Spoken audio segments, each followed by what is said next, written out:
Good evening, hockey fans, and what is going on? It is once again your host, Neil Villapiano, the host of the Devil's State of Mind podcast here on the Hockey Podcast Network, which covers the New Jersey Devils. And welcome to another exciting live watch along right here on the Hockey Podcast Network YouTube channel. Tonight is Game 4 of this Eastern Conference semifinal matchup between the Carolina Hurricanes and the New York Rangers. The Hurricanes, up 2-1 after losing Game 3, will look to bounce back and put themselves one win away from matching up with the Tampa Bay Lightning in the Eastern Conference Finals, basically.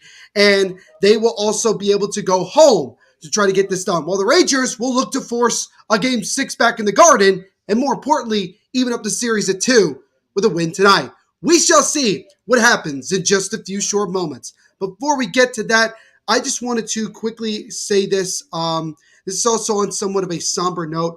I want to send my thoughts and prayers to the people who are at this, who are in Uvalde, Texas elementary school, because unfortunately earlier today we found out that there was a shooting in which 14 students, one teacher were killed per Governor Abbott. Suspect is a local 18-year-old high school student who unfortunately is also dead, and suspect also shot his grandmother. So our thoughts and prayers are with all of the people affected by that horrible, absolutely horrible act of evil. And it obviously isn't the first that we've experienced, certainly in our history and certainly over the last couple of weeks, basically. But I wanted to come on here right away and first acknowledge that and send our thoughts and prayers with everybody affected during that horrible shooting earlier today. So we are all with you, and we really do need change to happen. But kind of hard to shift from something that serious and that sad to what is simply what we have tonight, and that is a hockey game, and Game 4 between the Hurricanes and the Rangers. This live watch along and everything we do here at the Hockey Podcast Network are sponsored by our friends over at DraftKings Sportsbook. Make sure, guys, when you sign up for DraftKings to use our promo code, which you can see right here, THPN, and tell them Neil Villapiano sent you. Make sure, guys, to like as well as subscribe to the channel if you like what you see. The only way you can interact in our chats is by subscribing, so make sure you like and subscribe. And as always, guys, if you have a comment, question, or anything like that, let us know in the comment section, and we'll share it here on the screen. Donations are also available for you guys to do. You don't have to. It's not required, but it's very much appreciated. All donations go back to the hosts, like myself. So we already got a bunch of comments here, so let's get to them. It's Darbs. Thank you so much for the comment, man. We appreciate it. Make sure to leave a like on the stream also while you're here. He says second. Epic Plays is third. Good to see Epic Plays. Andy says, let's go, Canes. Epic Plays says Canes. He also says he will join us later. See ya. No worries, Epic. We'll see you later. That new Mike says, yo, what's going on, Mike? We got in the chat as always saying, yo, what's going on? What's up from Sean Butcher? Peanut Butter Man is here. He also says, Neil, my man, my dad, what's going on? Sean, good to see you. Good to see you as well. Ramon, he says, hey, Neil, Canes win 2-1. Rest in peace to the kids, a teacher in Texas. Absolutely. Sean says, prayers out to them. I praise the Second Amendment, but this is too far. This is obviously another horrible tragedy that has happened in our country, and something that we need to do a much better job of making sure these things do not happen, because they are absolutely 100% unacceptable. What's going on, Fortnite Slayer Dog? He says, let's go Rangers. Archuk says, hey, Sean, agree. What's going on, Jack? He says, what happened?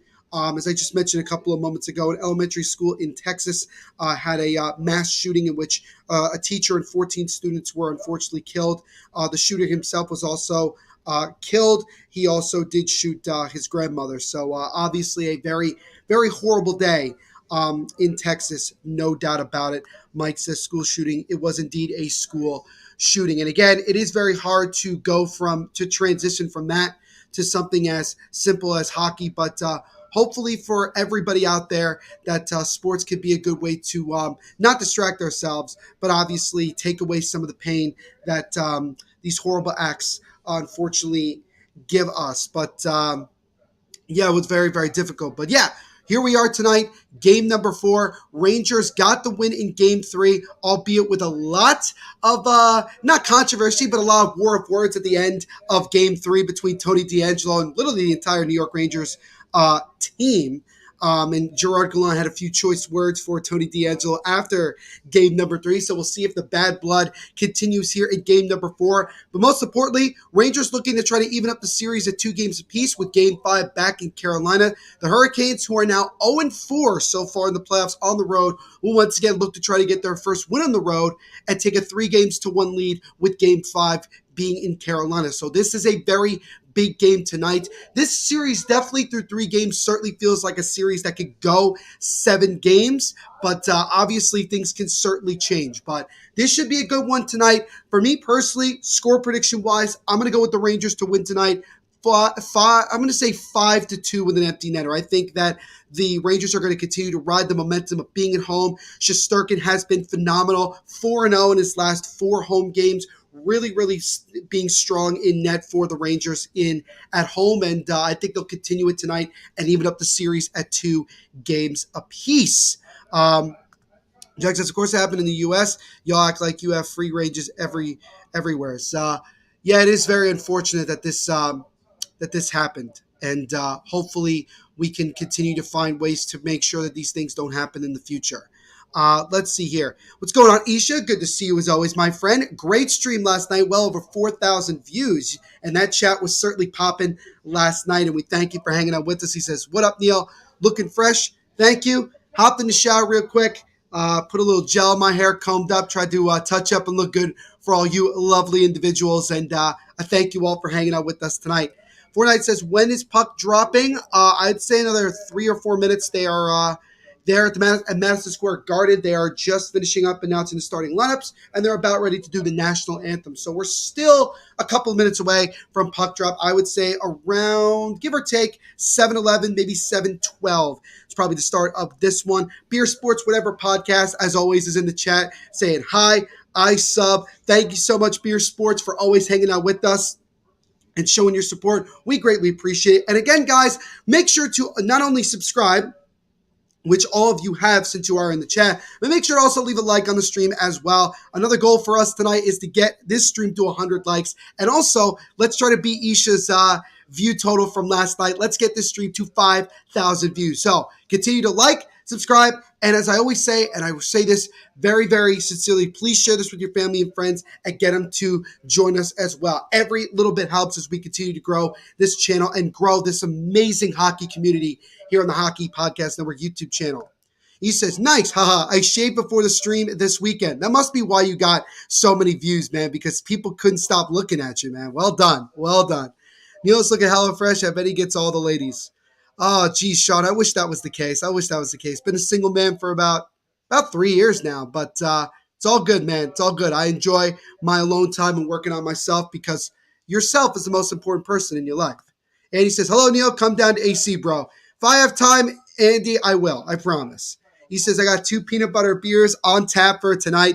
Chat last night was insane, Neil. Haha. Yeah, it really was. I got a chance to jump in there for a couple of minutes, and I was very much impressed with how the chat was really rocking and rolling. Let's try to get the chat rocking and rolling like that here tonight. Sean says, hey, Isha, as always, with the awesome drink choice and your aunties. Fair enough. Andy says, Canes win tonight. Awesome, man. Awesome. Well, again, also make sure to leave your predictions in the chat. Not just who you think will win the game, but also score predictions as well. And if you get it right, I'm going to give you a special shout out at the end of the night.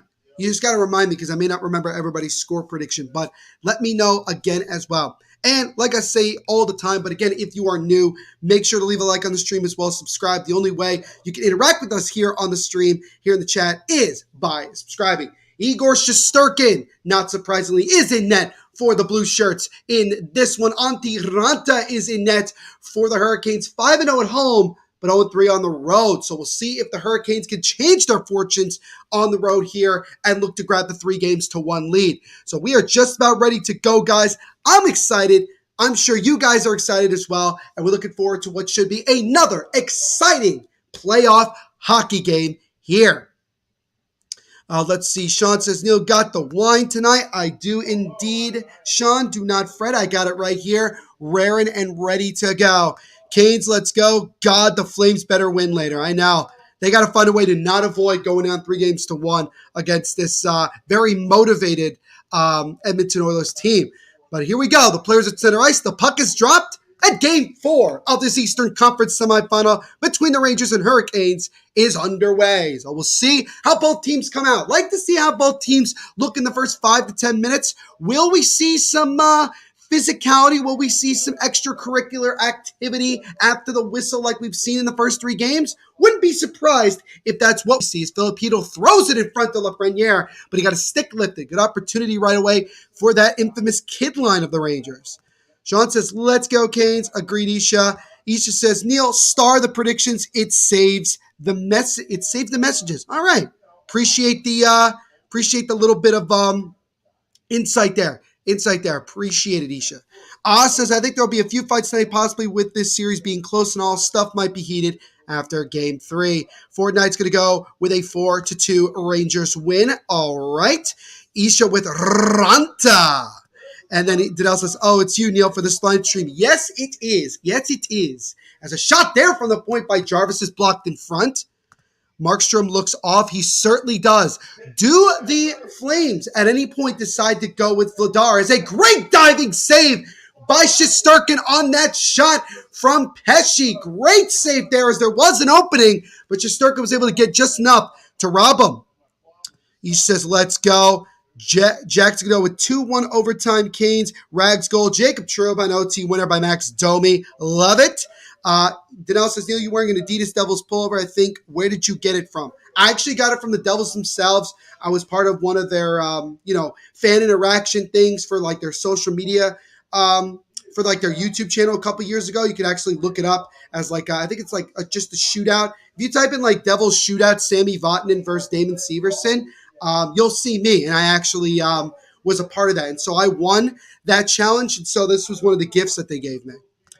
Jacob, tell them where I'm watching the game from. Well, you're watching it from New Jersey, man. You're watching it from AC.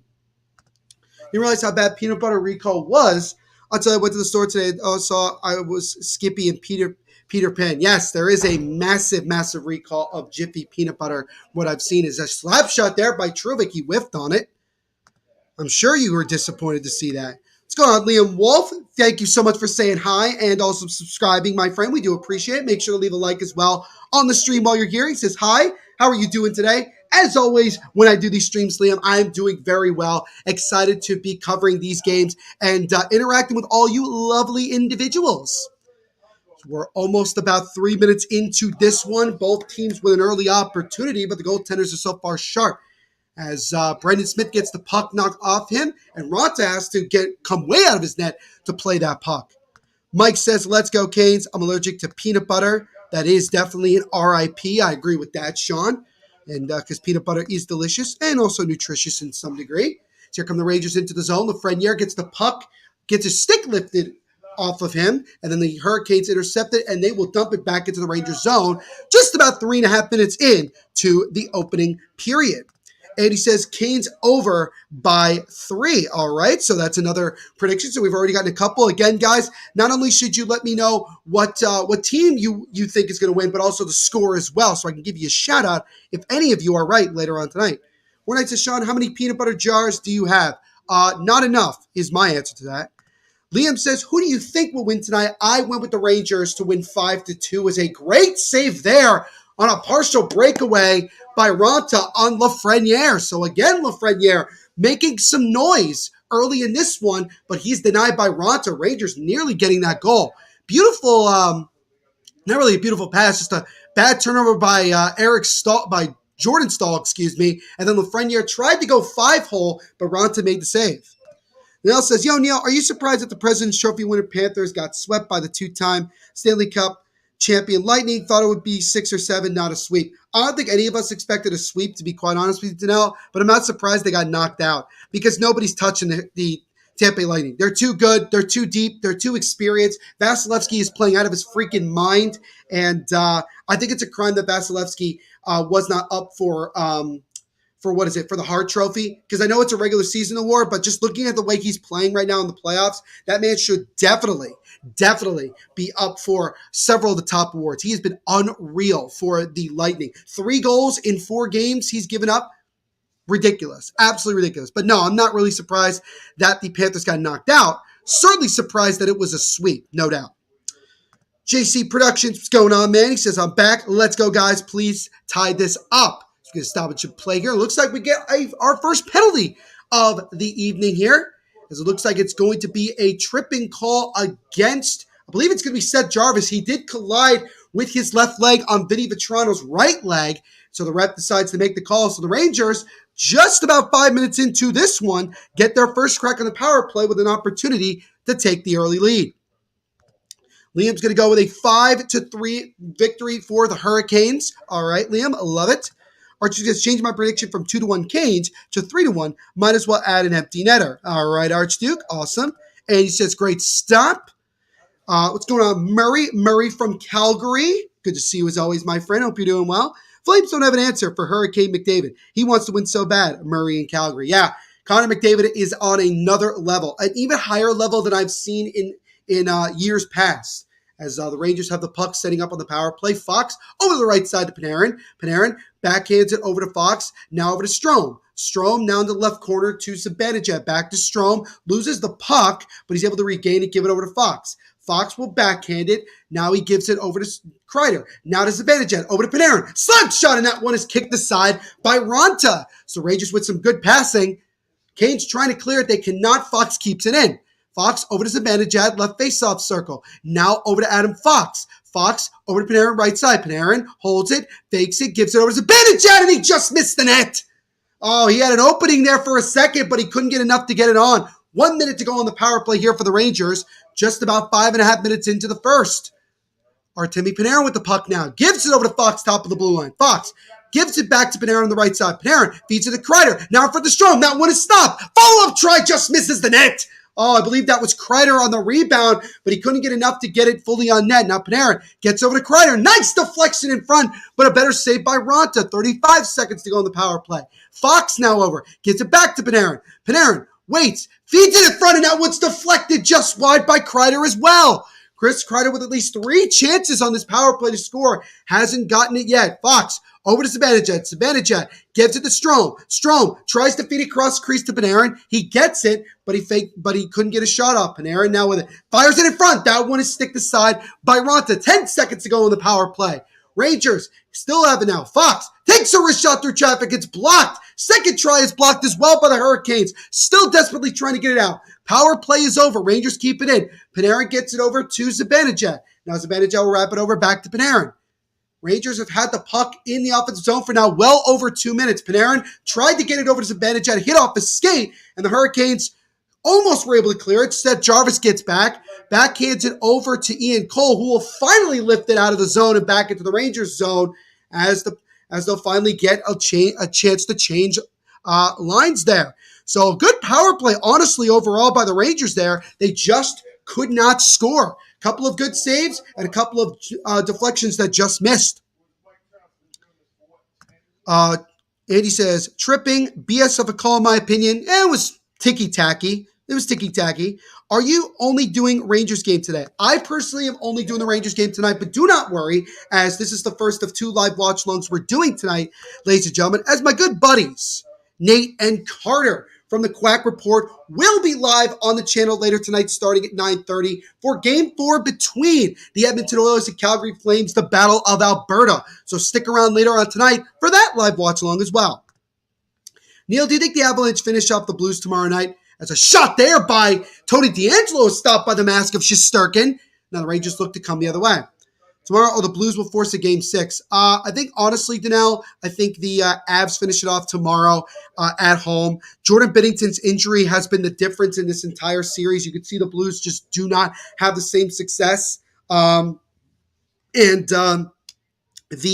Avs have really taken control of that. Billy Husso has been streaky at times, and right now he's been certainly streaky. There's no question about that. So, yeah, I think the Avs probably wrap it up tomorrow in game number 5. Avs going to finish off the Blues, according to Sean. They are at home, and that's where they are most strong. I agree with that. Andy says, oh my, save. Yes, Antti Raanta with a couple of really good saves on that power play to deny the Rangers of an early goal. Mike says, agreed. Since the Lightning swept the Panthers, do you see the Rangers or Hurricanes to beat the Lightning or not? I had the Rangers winning this series in 7, so that's still my prediction. But certainly the Hurricanes can win it. I mean, if the Hurricanes can win at least one game on the road in this series, they probably will win this series, in my opinion. But they still haven't won a road game up until tonight. They're 0-4 as they look to try to finally get one here in this game number 4. As we get a stoppage in play, 11:07 to go in the opening period. Rangers and Hurricanes still scoreless here in this first period of game 4.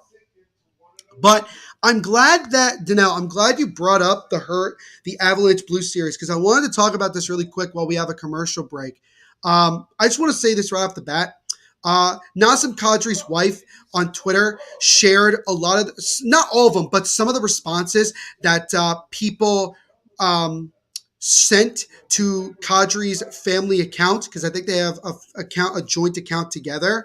And there were a lot of racist, offensive, discriminatory comments that were made by a lot of people, not just Blues fans, but just hockey fans in general. And it really bugs the shit out of me that there are so many people out there that stoop that low, that decide to say such horrible racist things, saying that Kadri's part of ISIS and that he's, because he's Muslim, he needs to stay over where he belongs, should never have come over to North America and played hockey. I mean, these are horrific things. And I remember Kadri talking to TNT after the game last night and saying basically that this isn't the first time he's experienced this.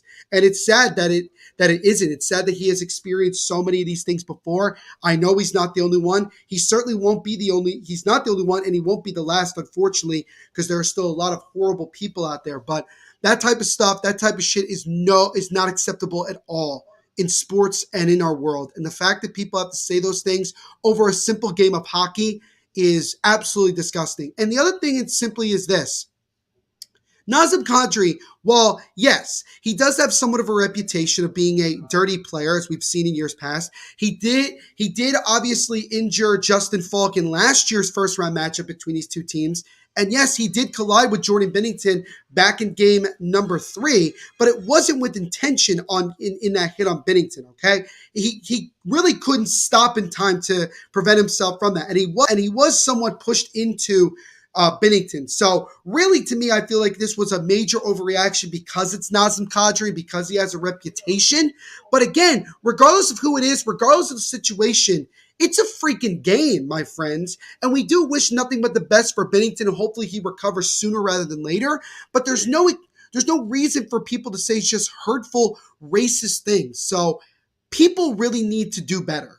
Really need to do better. And shame on those people for attacking somebody who's simply just trying to play a game and is a human being. And it irritates me that people are like that. But I just wanted to get that off my chest because it was something that was brought to my attention earlier today. But back to our action here, 10:45 to go in the first period. Still no score between the Rangers and Hurricanes, although the Rangers certainly with a little bit of the advantage so far. They had a power play, had a couple chances, didn't score, but not from a lack of trying.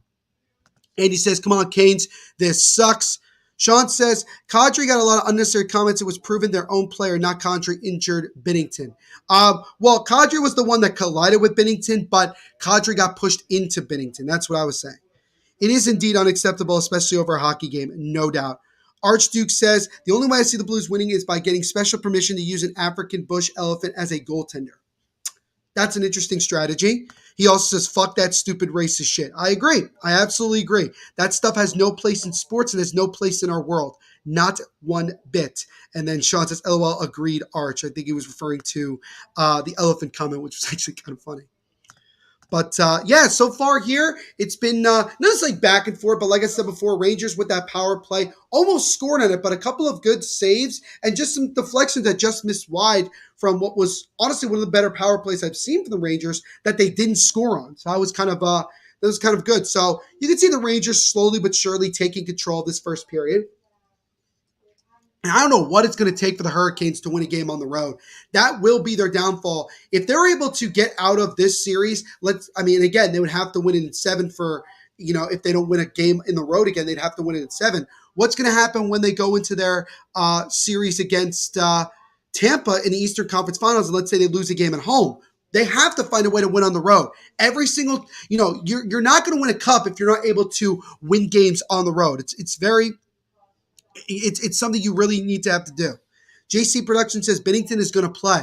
Well, he is certainly out for the rest of this series. Not sure if he's out for the rest of the playoffs, but if the Blues do come back in their series against Colorado and move on to the Western Conference Finals, there is a possibility that Binnington could return later on in the series, as Sean does confirm. Yes, we did get word that Binnington's not done for the year, but he is out for the remainder of the second round matchup. So Ville Husso will get the nod for the rest of the way. 9:22 here to go as we get an icing here against the Rangers. Face off back in the Rangers zone with 9:22 to go in the first. But again, guys, if you're just jumping onto the stream, like let's say you're new, you just came across the stream and you subscribed, let me know in the chat that you did so I could give you a shout out. And I will also give you a shout out if you donate as well. So that's those are some options for you if you want to get yourself a special shout out. JC Production says, not just trust. No, it is confirmed, JC, that Binnington is out. I mean, it would take something miraculous for things to change, but the Blues are not going to take any chances. So Binnington, we will not see him for the rest of the series, maybe for the rest of the year, because St. Louis may be done by tomorrow night. It's now Nietzsche's behind the net for Carolina. He comes in, wraparound try, and I think he might have hit the post, and then a follow-up try at the top of the blue line gets blocked in front. I think Nietzsche might have reached the post there, and then that shot from far away is patted aside by Shesterkin. So Hurricanes starting to put a little pressure on as Brendan Smith gets it over to the left corner to Svechnikov. Svechnikov, now it's taken by Nietzsche. Martin Nietzsche, top of the blue line, fires it, and then it gets blocked in front easily, and now here come the Rangers slowly back the other way as Philip Hedl. He'll just chip it into the Hurricane zone. As again, that infamous kid line of Hedl, Lafreniere, and Capo Caco is on the ice right now for the Blue Shirts. Long feed over to Lafreniere. Here come the Rangers into the offensive zone. Capo Caco fires it at the net, but it goes wide of Raanta. And then it comes back out, and a big-time hit. Oh, my goodness. What an absolute hit at center ice. Not sure who it was. I think it was Trouba who absolutely laid out. And now he's in a fight with 78 of the Hurricanes as they're dropping haymakers left and right. Oh, my goodness, Eras. You knew that another big-time situation was going to come between these two teams. They don't like each other. Matter of fact, they hate each other. And that showed there. But what a big-time hit by Jacob Trouba with 8:22 remaining in the first. I don't think there's going to be a penalty on the hit, but certainly there will be coincidental fighting majors between Trouba and number 78 of the Hurricanes. But we got to go back to the replay and see that big-time hit, because holy smokes, what a hit by Jacob Trouba. That will get the crowd going a little bit. So the refs are huddled up together right now. What's going on? Oh, wait, hold on a second. Sean says, I'm pretty sure if their manager says he's not going to play, he's not going to play. Exactly. We'll see here on the replay as, as Jacob Trouba actually ended up elbowing Max Domi in the head. That really should be a penalty against Trouba. I don't blame 78. I believe that was Fogle that was fighting Trouba, and also Trouba left his feet, so that should really be a big-time penalty here. So we'll see what the ref decides to call. What's up? I'm back, even though it's not the Avs. I love the streams. Hey, Rylan. Welcome to the Hockey Podcast Network YouTube channel again, my friend. My name is Neil, by the way, in case you haven't met me before. But thank you so much for hanging out with us. We appreciate it. Make sure to leave a like on the stream while you're here.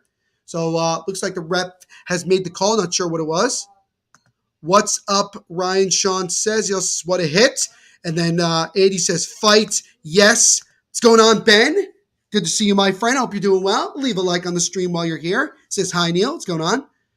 JC said, Big Dick Binnington will do it. I mean, if they if he can get healthy sooner rather than later, that would be big for St. Louis.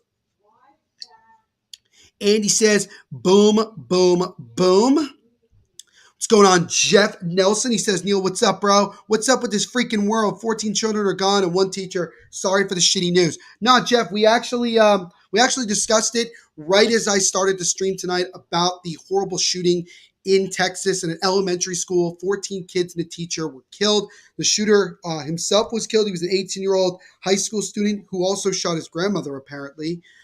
So another unfortunate, horrific event happened today. Another terrible shooting. And all I can say is that our thoughts and prayers are with the people involved and their families. And also, honestly, shit needs to change. And I may be just too uninformed to know exactly what that change is and what the right change is, but change needs to happen to make sure these things never happen again. So it's unbelievable. Ryan says, "What's up to Sean?" Mike says, "What a hit. Wow. Misconduct. Let's go." So I believe they did call a game misconduct on Trouba. Let's see what they say here is the Rangers are actually on the why are the Rangers on the power play? That is unbelievable. Well, the Rangers are on the power play, apparently, throughout all of that. But we'll see here what other clarifications we get. Andy says that was a bad hit. Jeff says, "Sorry I missed it. Horrible thing." Jeff, you're fine, man. Do not apologize. Yeah, it is an absolutely horrible thing. One that we have to prevent from happening in the future so much.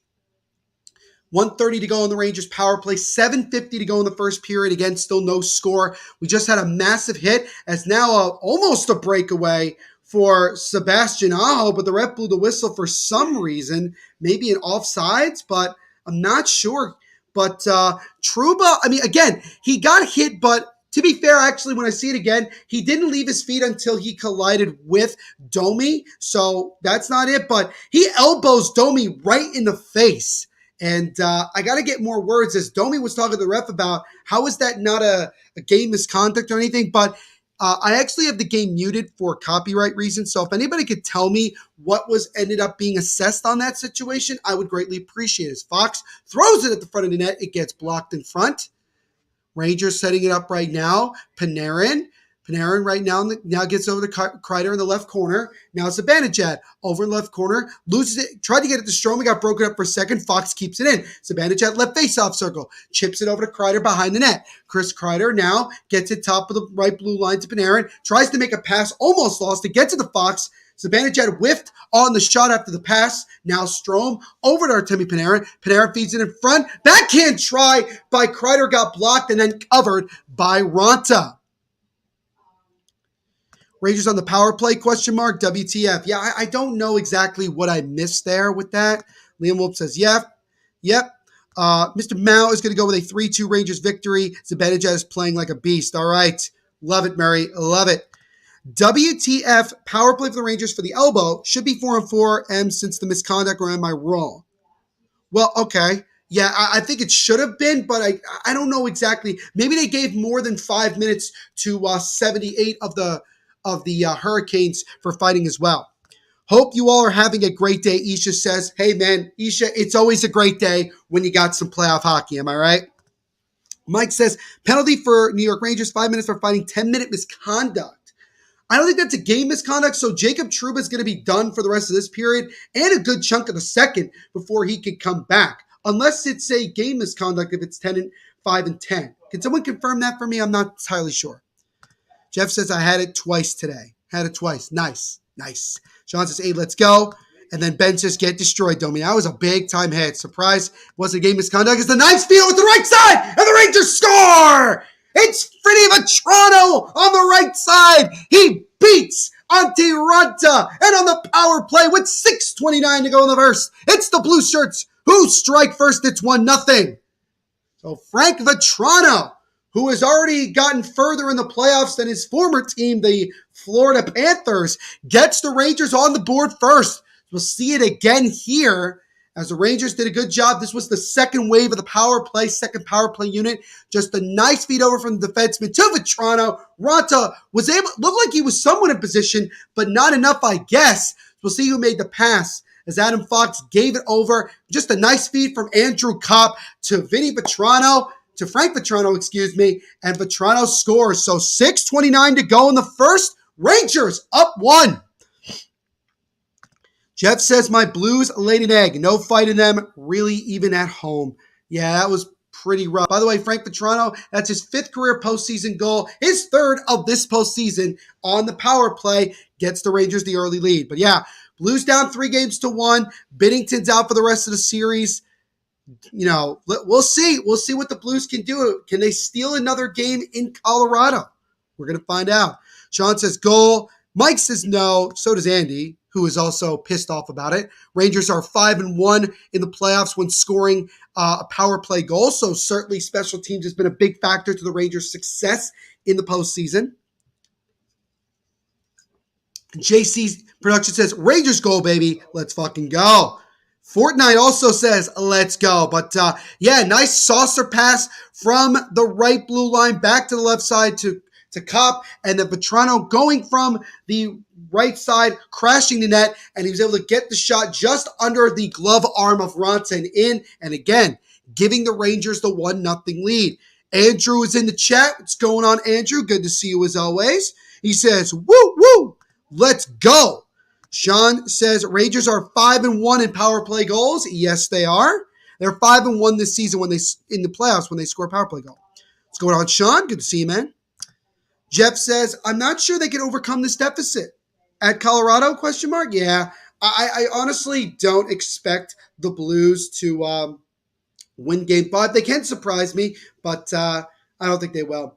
By the way, Andrew Kopp, that was his first point. That assist he got on the goal was his first point of the series. He had a really good first round against the Penguins, but up until tonight was really struggling to get on the score sheet here in round 2 against Carolina. But he gets the primary assist on the Frank Vetrano power play goal just about a minute ago.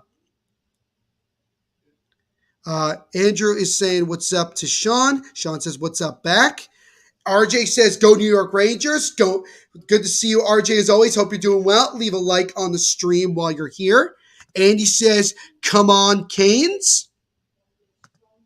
But, yeah, again, Rangers take the lead right now. And to be fair, they've kind of been the better team, I would say, for the most part. The Hurricanes had a really good chance like early in this first period where one of the Carolina defensemen had a wide open net. I believe it might have been Pesce that took the shot, but Shesterkin was able to get over to just get a piece of it with his glove. Other than that, Hurricanes kind of having a slow bit of things. But the biggest thing other than the goal that we've had so far was the big time hit a few minutes ago from Jacob Trouba, which actually got him a 5-minute major for fighting and a 10-minute misconduct after he ended up elbowing Max Domi. But it actually ended up being a Rangers power play for reasons that I don't understand, but it is what it is, and the Rangers were able to take advantage of it as Lindgren with a shot, and he scores!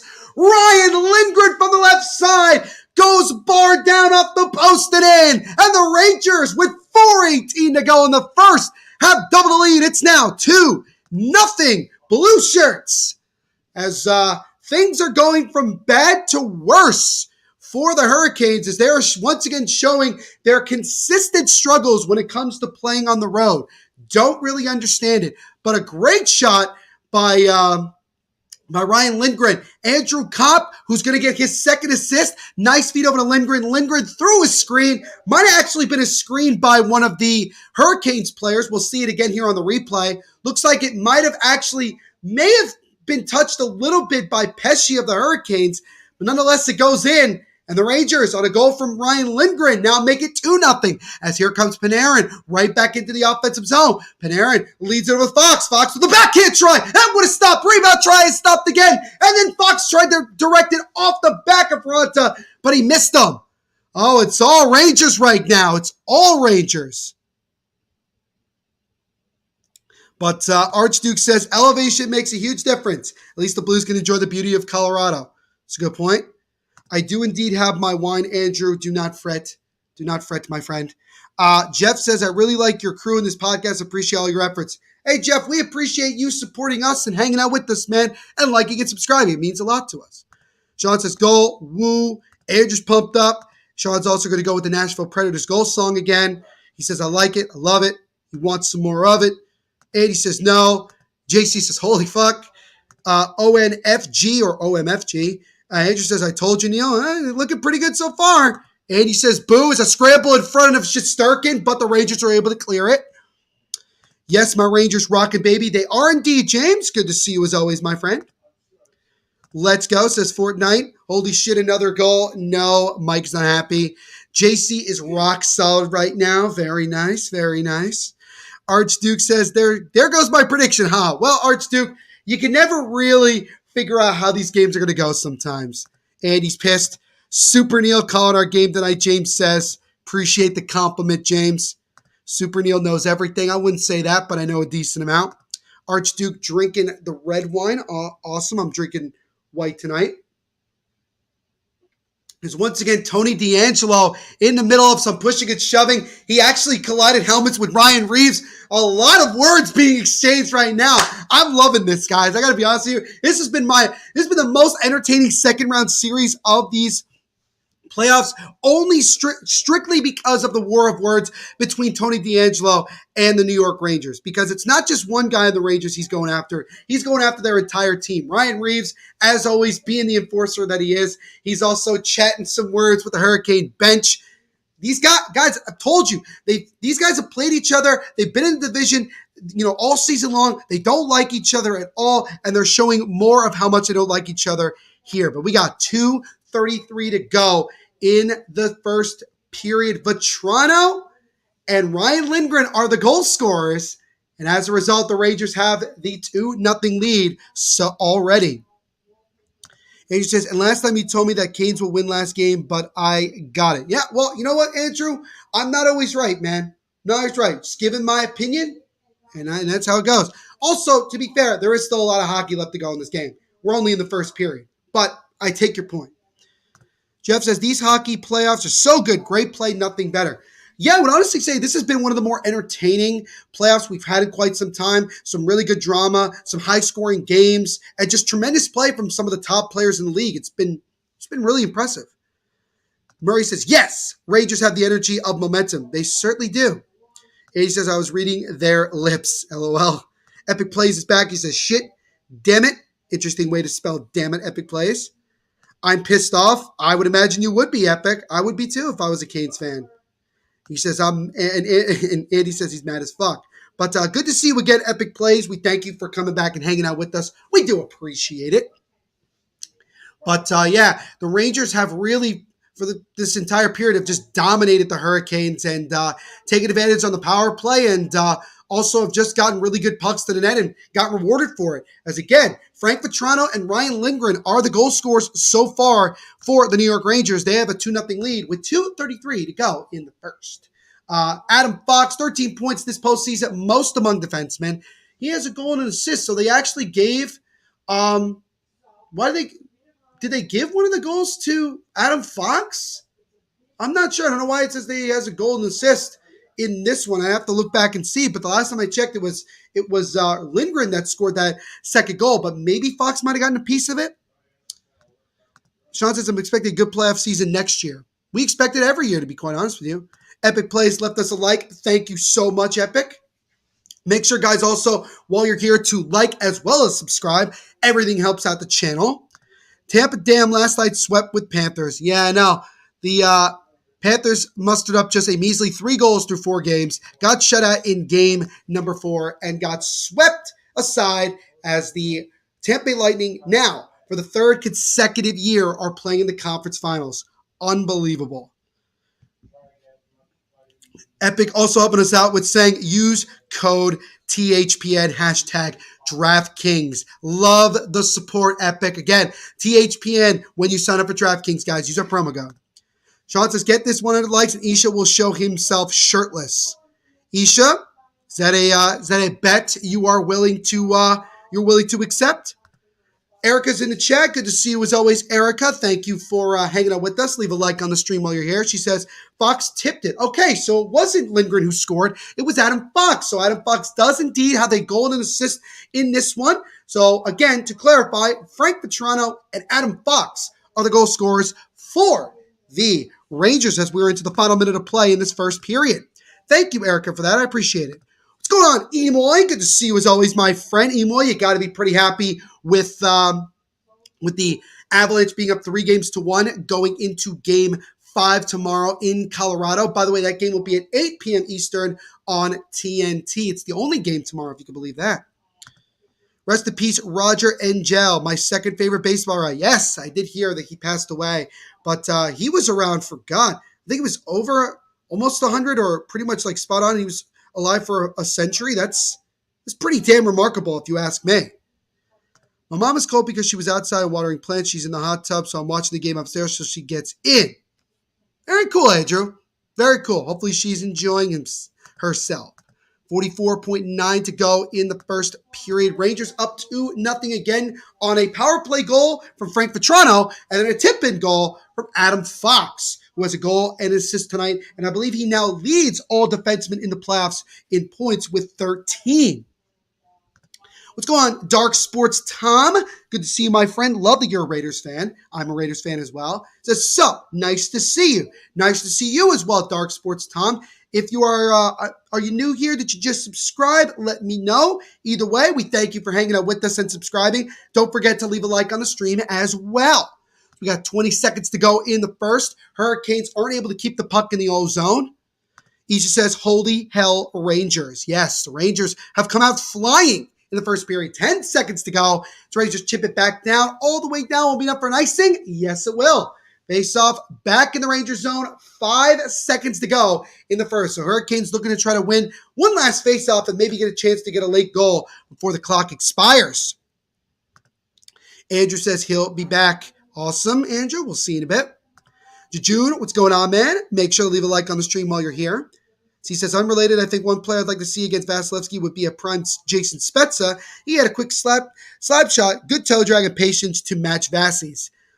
These are always matchups that we wish we could see from just history and things like that, but unfortunately we can only speculate. There's one last shot there by Brady Shea goes wide, and that will do it for the first period. So the Rangers taking advantage of some opportunities, scored on a power play, got a nice tip in from Adam Fox, and after 20 minutes of action, it's the Blue Shirts at home with a 2-0 lead. So what do you guys think? As I always ask, what do you guys think so far this game? How do you think the Rangers will come out? What do the Hurricanes have to do to get themselves going here in this one? And all the other things that have happened so far in this one, let us know in the comment section.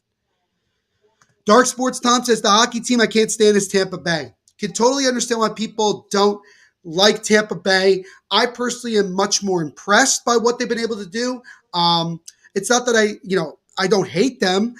It doesn't bug me as much that they're having this much success, but I think it's more impressive because, again, we haven't had a team potentially win 3 cups in a row since the Oilers in the 80s. So we are all witnessing as, young and even to some degrees older people in this chat. We haven't seen this in a long time, and it would be kind of a cool historic thing that we could see just talking as a hockey fan. Andy's feelings of this game so far is this sucks because he wants the Hurricanes to win. Yeah, Hurricanes did not look good in that first period. Everything that could have gone wrong did go wrong. Rangers got advantage of a lot of things, and we'll see what changes they can make as Andrew is back. But before we continue here, guys, we're going to step aside for the first time tonight to get our first word of the night from our sponsors.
So a big Thank you and shout out to our sponsors over at DraftKings Sportsbook for sponsoring this live watch along and everything we do here at the Hockey Podcast Network YouTube channel, as well as just our network as a whole. Guys, I tell you all the time, but it's very true.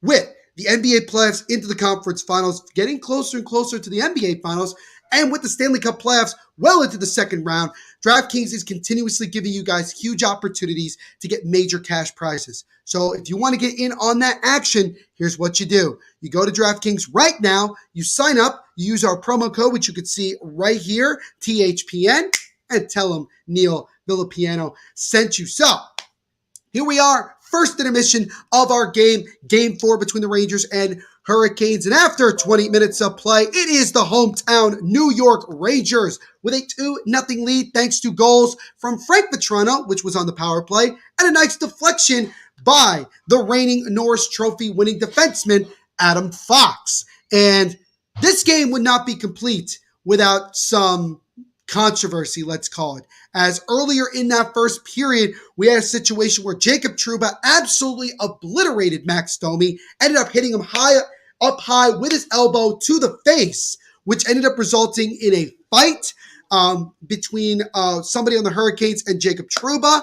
And eventually, both guys went to the box. Jacob Trouba got a 5 and 10, and the Hurricanes player got 5, and I think he also got 2 more. And it ended up resulting in the Rangers, for some weird reason, being on the power play. But whatever the case may be, the Rangers took advantage of that power play, scored on the Frank Vatrano goal, got themselves the early lead in which they would add on to, as I just mentioned, from a Adam Fox goal.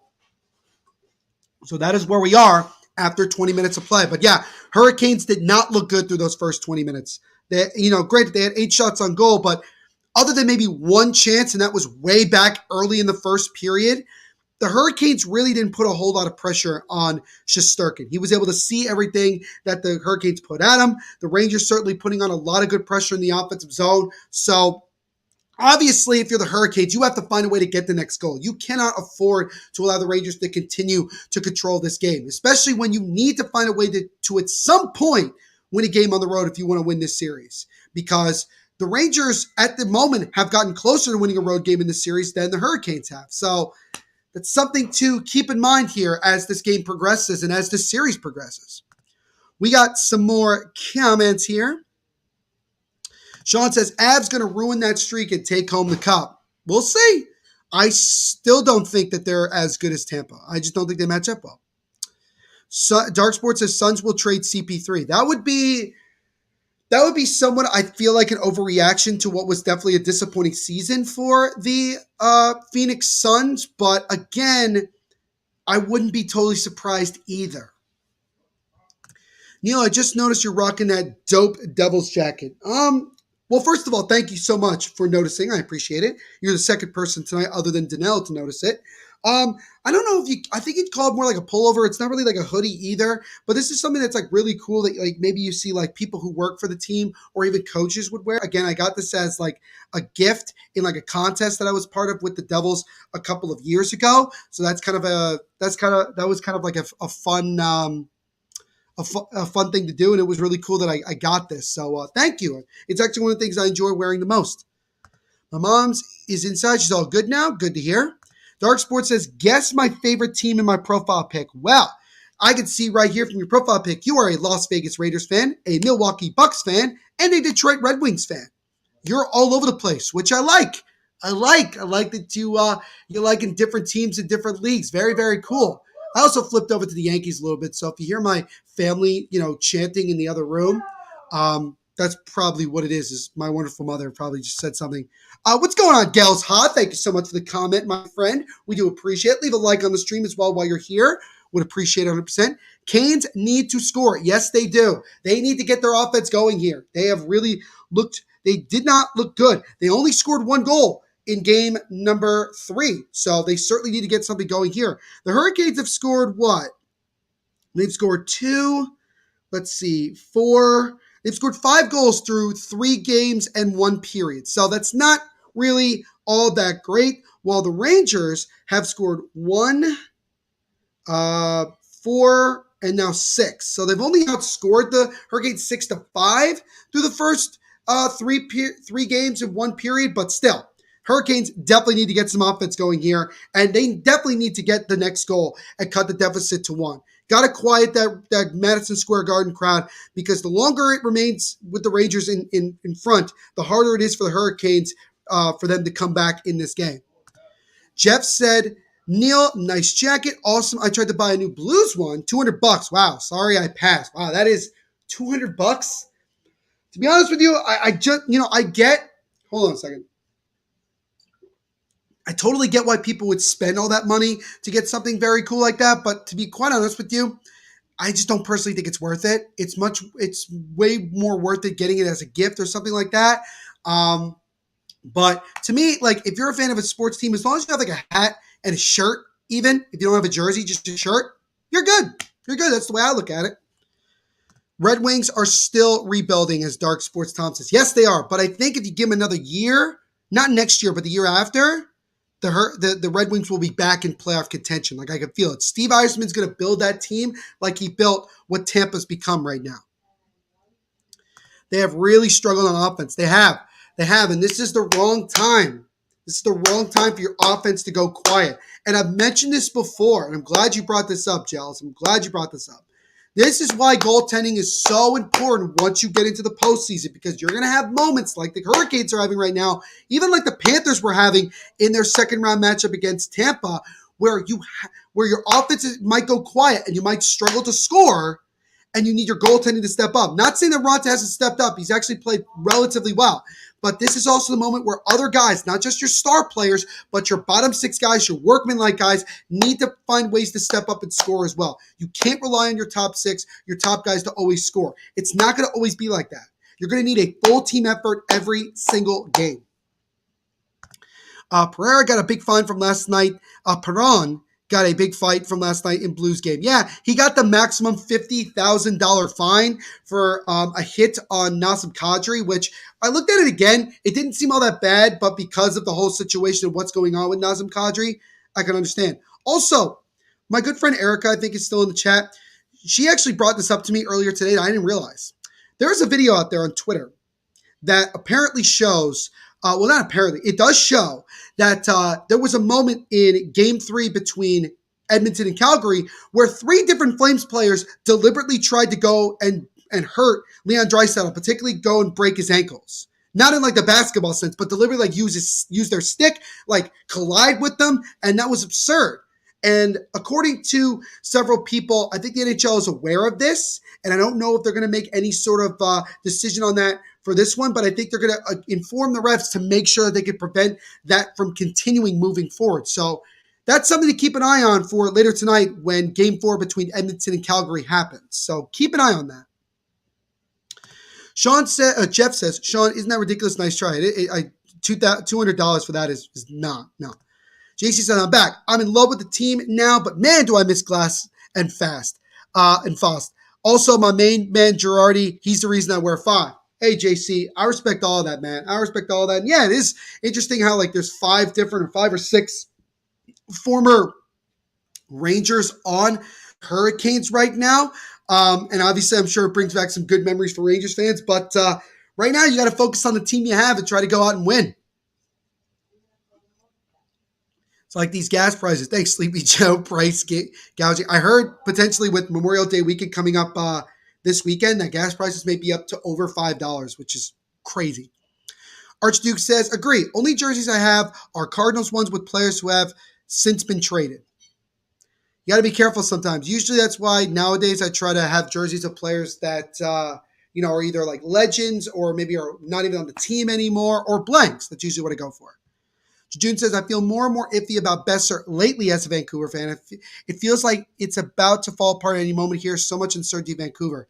Yeah, there is a lot of quietness around the Vancouver Canucks right now and what they want to do long term. And are they going to keep Brock Besser or move him? I think it's something that as the summer progresses, maybe as we get a lot closer to the draft, maybe something happens. Dark Sports Tom says, do you remember that a lot of people were roasting the Nets after losing to us in Game 7 last year?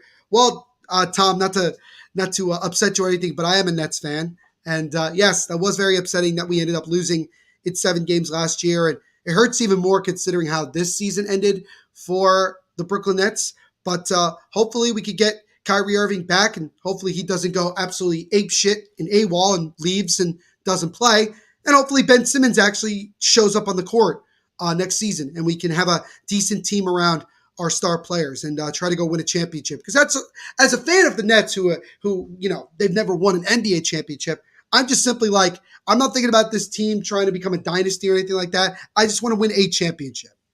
Just want to see that in my lifetime. I think that's fair.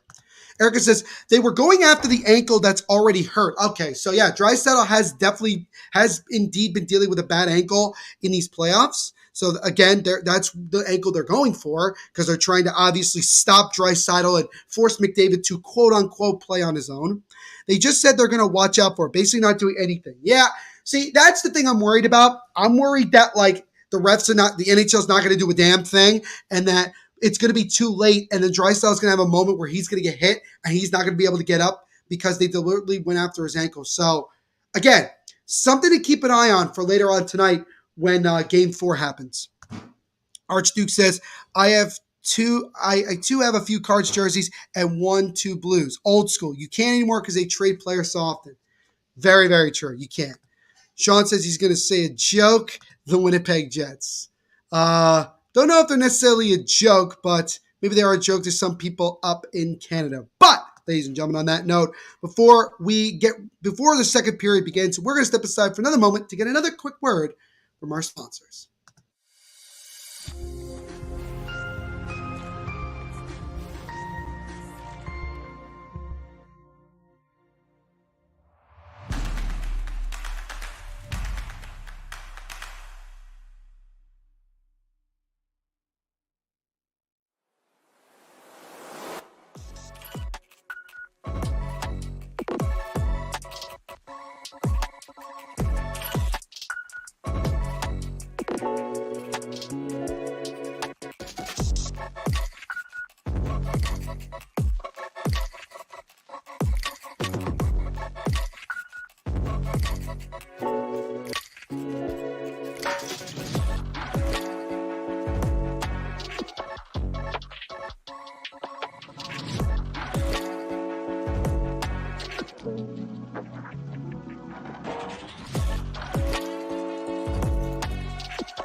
So we are just about ready to begin the second period of this Eastern Conference semifinal Game 4. Rangers with the 2-0 lead thanks to goals from Frank Vetrano and Adam Fox in the first period. And Rangers now sit just 40 minutes away from evening up the series at 2 games apiece, heading back to Carolina. So we got some more comments here. As Liam Wolf is back. I got the Warriors tonight, Dark Sports Tom says. Yeah, I got the Warriors too. What's going on, Colorado Born? Good to see you, my friend. He says, love the enthusiasm, man. Good to see you. Nets are a cool team without the championship. They're way cooler than that other team in the Barclays Center. Well, that used to be the home of the what's it called? The New York Islanders, but it is not anymore. Got a Zuccarello jersey, but it's not mine. I've got to buy one for myself. Any ideas? I'd probably say just get a Lundqvist one because now he's retired and all that. I'd say Lundqvist. I was thinking Panarin because he's my favorite, but also Strome would be nice. I would say Lundqvist. Go Legacy. I do not buy jerseys anymore. Yeah, I know. They are too expensive. RJ says, International Ice Hockey Federation World Championship playoffs tomorrow. Germany versus Czechia, Sweden versus Canada, Switzerland versus the United States, and Finland versus Slovakia. That is now we're from the preliminary round now into the elimination round of the World Championships. The Team USA is a joke in my opinion. It could be better. But when you got John Gillies as one of your goaltenders, it's not really saying a whole lot, is it? Let's see here. Sean says, let's get to 100 likes, guys. Yeah, let's get this stream, guys, to 100 likes. That would be an awesome accomplishment. Let's also get this stream to over 5,000 views. As Isha got to 4,000 last night. Let's beat it here with this stream tonight as the second period's underway, as a backhand try by Hedel goes wide of the net. So obviously, if you're Carolina, you have to find a way to get the next goal. As here come the Rangers back in. Lafreniere with a shot. That one gets blocked. And now here comes Tyler Mott with a try as well. And he missed wide of the net. So again, the kid line making some noise right away. Hurricanes, Tampa, Conference Finals, Colorado born. That's going to be his prediction moving forward. Awesome, man. Awesome. As that shot is cover as gloved and stopped by Ranta. As we're just about 40 seconds into the second period. Let's see here. What are your thoughts on Pujols and Yachty pitching this year? Well, it's the only things that they haven't done on their Hall of Fame resume, Jeff. So I guess it's better late than never for them to do it. So I'm glad they got the opportunity to do so. We'll see if those will be put into their Hall of Fame statistics when they enter Cooperstown. I got in jerseys, 2 basketball, 3 baseball, 2 football, it's 16 hockey jerseys. Andrew, master of the hockey jersey, master of the sports jerseys. No doubt. So is my good buddy Nate Thomas, who's one of the 2 guys hosting our live watch along of Game 4 of Edmonton versus Calgary, Battle of Alberta later tonight. You can ask him about his infatuation with hockey jerseys and his massive collection that he has. The shot from the left corner by Cobb goes wide of the net, or might have gotten blocked. Lundqvist is a good idea. As here comes Svechnikov as he falls down, no penalty called. Lundqvist is a good idea. It's the reason I'm a Rangers fan. The only thing is I don't know how the non-player jerseys work. If they're same size as actual jerseys, I don't want a goalie jersey. No, they're the same size as the regular jerseys, JC, that you could get. Honestly, if you want to go cheaper, I would say go to sportsk.com. That's a good place. Or go to eBay or something and type in Henrik Lundqvist jersey. You could usually find a pretty good one. I am cheap too, Jeff. We all are, especially with how pricey these jerseys are. Christian Santiago, what's going on, man? He says, I hope the Rangers win this series. All right. Like it. Good to see you. Make sure to leave a like on the stream while you're here. The non-pitching experiments will stop when they get burned. That is true. A great idea is to buy a blank jersey so you can always wear it. Some people only wear a jersey if a player is on their team, but a blank jersey has no name. Yeah, blank jerseys are always a safe bet because then, basically all you have is you're just cheering on the team and you don't have a player that you also have on it. So that's always something. It's here comes Jarvis, feeds over to Natchez and a great diving pad save made by Shesterkin. He sprawled out to make that one. And then a follow-up try from the blue line is patted aside as well by Shesterkin. Oh, a great chance early on in this second for the Hurricanes. But Shesterkin, with the starfish move, makes the save and robs the Hurricanes from scoring there. Tampa Bay versus Avalanche for Stanley Cup Final. It's possible that it could be that way. It's very, very possible. Sebastian Aho has 4 goals, 4 assists for 8 points in the playoffs. All of those points have come in home games. He has yet to register a single point on the road, which again, major factor for the Hurricanes here in these playoffs. It worked out for them in the series against Boston, and we'll see if it continues to work for them here in this series against the Rangers. Yes, I do go to Vintage Vinyl in St. Louis. Have you ever heard of it, AD? Well, I personally have never heard of it, but you weren't asking the question to me. I have 5 hockey jerseys, 3 Avalanche jerseys, and 2 Predators. Very cool, Sean. Brandon Paul, what's going on, man? Leave a like on the stream while you're here. He says, Cool Hockey has a sale on eliminated teams right now. Yes, Cool Hockey also is dope. We've actually been able to do some jersey giveaways with them in the past. They're good guys. They also have those mystery boxes, which I think I'm going to try one time for my own self. But yeah, Cool Hockey jersey doing a sale right now for jerseys on teams that have been eliminated from the Stanley Cup playoffs. Jejun has a McGillney jersey, the black, yellow, red one. Black, yellow, red. What team is that? Black, yellow. I'm blacking out here. I'm actually blacking out. Jejun, what team are you referring to, just so I can remember? If it makes it any easier for you, my name is Jacob. Oh, okay. Okay, Jacob. Very cool. Very cool. We have several Jacobs in the chat usually, so that's kind of a popular name. A little masking tape works great with a blank jersey. Yeah, that's a good way to look at it. That's a good way. Why your long weekend is late this year for you, Neil? I don't know, because that's what America decided to do. It's not my decision.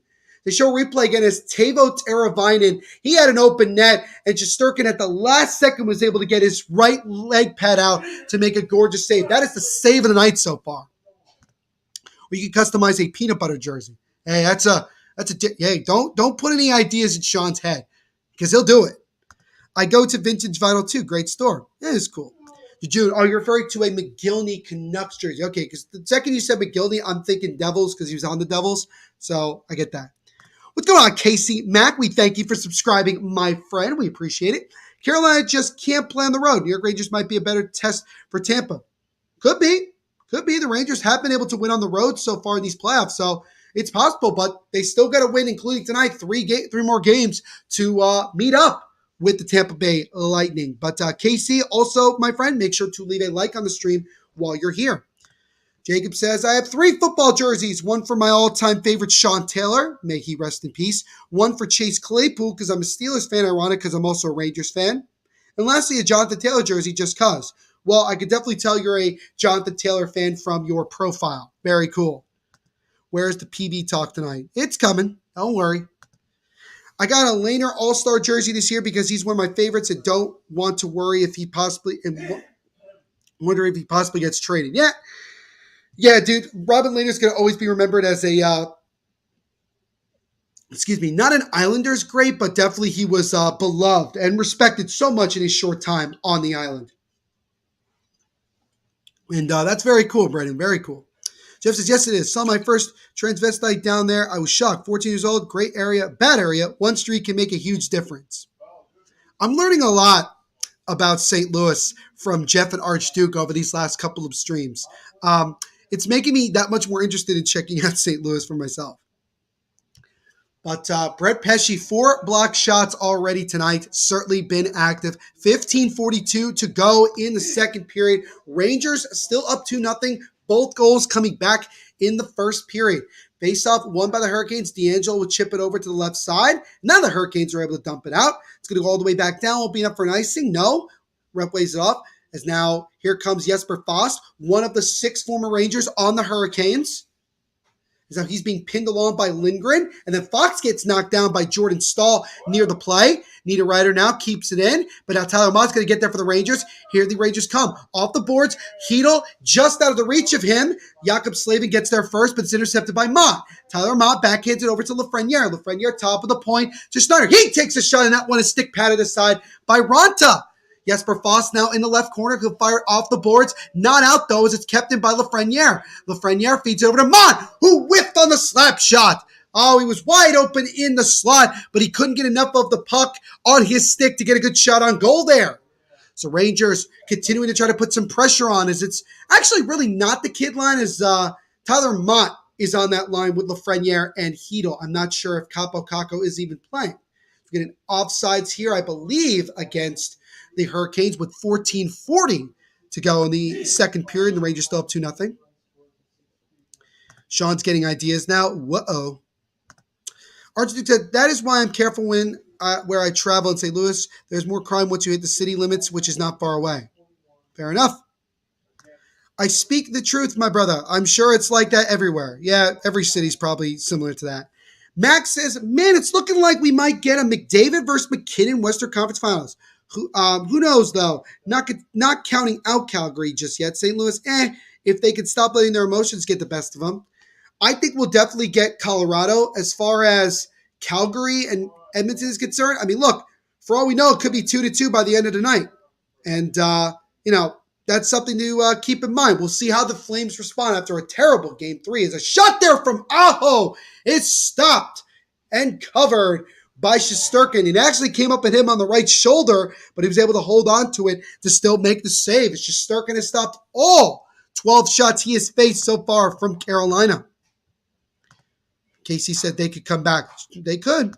Are you happy with Mott, by the way? He was good for us. Jejun, I'm actually a Devils fan, so I can't really speak for Rangers fans as to if they like him or not. But from what I've heard, it seems like he's been a solid third, fourth line guy that has a pretty good amount of speed, I might add. That's something I've really noticed. He has tremendous speed for being a bottom six player. Jeff with Paku, okay. Brandon Paul says the Blues will win Game 5. Avs in 6, though. So you have both teams getting another road victory before that series is up. All right. I like that. I like those ballsy picks there, Brandon. I like it. So now the Hurricanes trying to keep the puck in the ozone. They cannot. Rangers control it now as Kreider will fire it off the boards. Aho led the Canes in goals and points for 5th straight season this past year. He has continued to be their star player, but he has yet to register a point on the road in these playoffs. All 8 of his points, his 4 goals and 4 assists, have come via home games. So he, like a lot of guys on the Canes, have to find a way to step up here on the road. Still only down 2-0 with 13:20 to go in just the second period. I want to have in Toronto and see the Leafs. It's Aho. I want him there. The chances of Aho coming to the Leafs anytime soon, Andrew, is very slim. It's a shot there from Natchez, just missed the net. Martin Natchez has had a couple of good chances tonight so far. As a shot from the blue line just goes wide of Shesterkin. Hurricanes putting on a little bit of pressure there, but it comes out of the zone. Now it's taken away for a moment there as Panarin tries to get over, and he gets the puck knocked off him as the Rangers nearly had a 2-on-1. Here come the Hurricanes back the other way. Tries to feed in front of a nice diving block by Trouba. Now in front of Kotkaniemi. That would have stopped by Shesterkin. A little bit of a scramble in front of the crease, and it comes out. Rangers get the puck, and they're able to get it out of the zone. So Jacob Trouba, after getting that 5-minute major for fighting and 10-minute misconduct on that elbow hit back in the first from Domi, he's now back on the ice fully. And it's still crazy how he wasn't given something more serious than that. Here come the Hurricanes again. Set Jarvis up the right side. He gets crunched behind the boards. Justin Braun chips it over to his teammate, and the Rangers chip it out and back into the Carolina zone. I think the Blues will get beat. It's over. As soon as Binner went down, turn out the lights, take the L out of Lover. I like that, Jeff. Yeah, it definitely does not look good for St. Louis going into game number 5. But anything can happen in the Stanley Cup playoffs. So a team's never out of it until they have lost 4 in a series, and they're not done yet. Teravainen dumps it into the right corner. Brendan Smith now gets it over. Tried to feed it to Jarvis. Jarvis gets it now. He gets behind the net, gives it over to Teravainen. Tries to make a feed over to his teammate, but the pass just missed him. Hurricanes keep it in now. Tony DeAngelo with the puck. DeAngelo holds, gets it over to his teammate. Slide shot by Slavin. That one is kicked aside by Shesterkin. Rangers trying to chip it out. They cannot. Teravainen tried to feed it over to Aho. It got broken up. Slavin keeps it in. Aho now wraps it around the boards. Missed Teravainen, but DeAngelo keeps it in. Hurricanes putting on some good pressure right now. Tony DeAngelo takes a wrist shot through traffic, and that one is patted aside by Shesterkin. Hurricanes have been in the offensive zone for 40 seconds and ticking here as Slavin over to Tony DeAngelo, weaves his way around Lafreniere, gives it back to his Jesper Foss. Now over to Slavin, back to Foss, top of the blue line, back to Slavin on the left face-off circle. Slavin over to Foss again. Foss fakes the slap shot, gets it over to Aho. Now back to Vincent Trocheck. Trocheck over to Tony DeAngelo. Penalty coming up here against the Rangers. As now Trocheck gets it over to Tony DeAngelo. DeAngelo feeds it over to the left corner to Slavin. Jesper Foss feeds it in front of the slot. And finally, the Rangers touch up. And we will finally get our penalty called here. It's against the Rangers with 10:31 to go in the second period. It's going to be an interference penalty. Not sure exactly against whom. I think it might be Lindgren. As we'll see what happens. Yeah, I believe it's going to be Lindgren going to the sin bin. But now, for the first time tonight, the Hurricanes, when they come back from this commercial break, will have their first crack at the power play with a chance to cut the deficit to 1. Max says Husso going to have a lot of pressure on him, and I just don't see him playing his best game with that wild Colorado crowd abs in Game 5. Yeah, Husso obviously had a tremendous regular season. There is a lot of speculation as to he may not be able to come back to St. Louis after the year. But considering that he's been very shaky down the stretch, and certainly when he's gotten his chance in the playoffs, And with the resurgence of Jordan Binnington prior to him getting hurt, that might make him not as appealing as maybe he once was earlier in the season to other teams. I'm looking at the Devils specifically on that. That was the beginning of the game. Casey Mack, I totally agree. Andrew says, yeah, Casey Mack, I also totally agree. Mac also says, also, St. Louis really needs to learn to score 5-on-5. They want to win game 5, can't always count on power plays. And you know what, Mac? That's a very good point, because while power play and special teams is such a big part of the playoffs, and you look at the Blues, second best power play in the regular season, second best power play at right now in the playoffs behind Tampa, they have gotten a lot of their goals from the power play. They do have to find ways to score when it's 5-on-5, and they haven't done that, something that the Avs have been able to do, and that is another one of the several differences in this series through 4 games.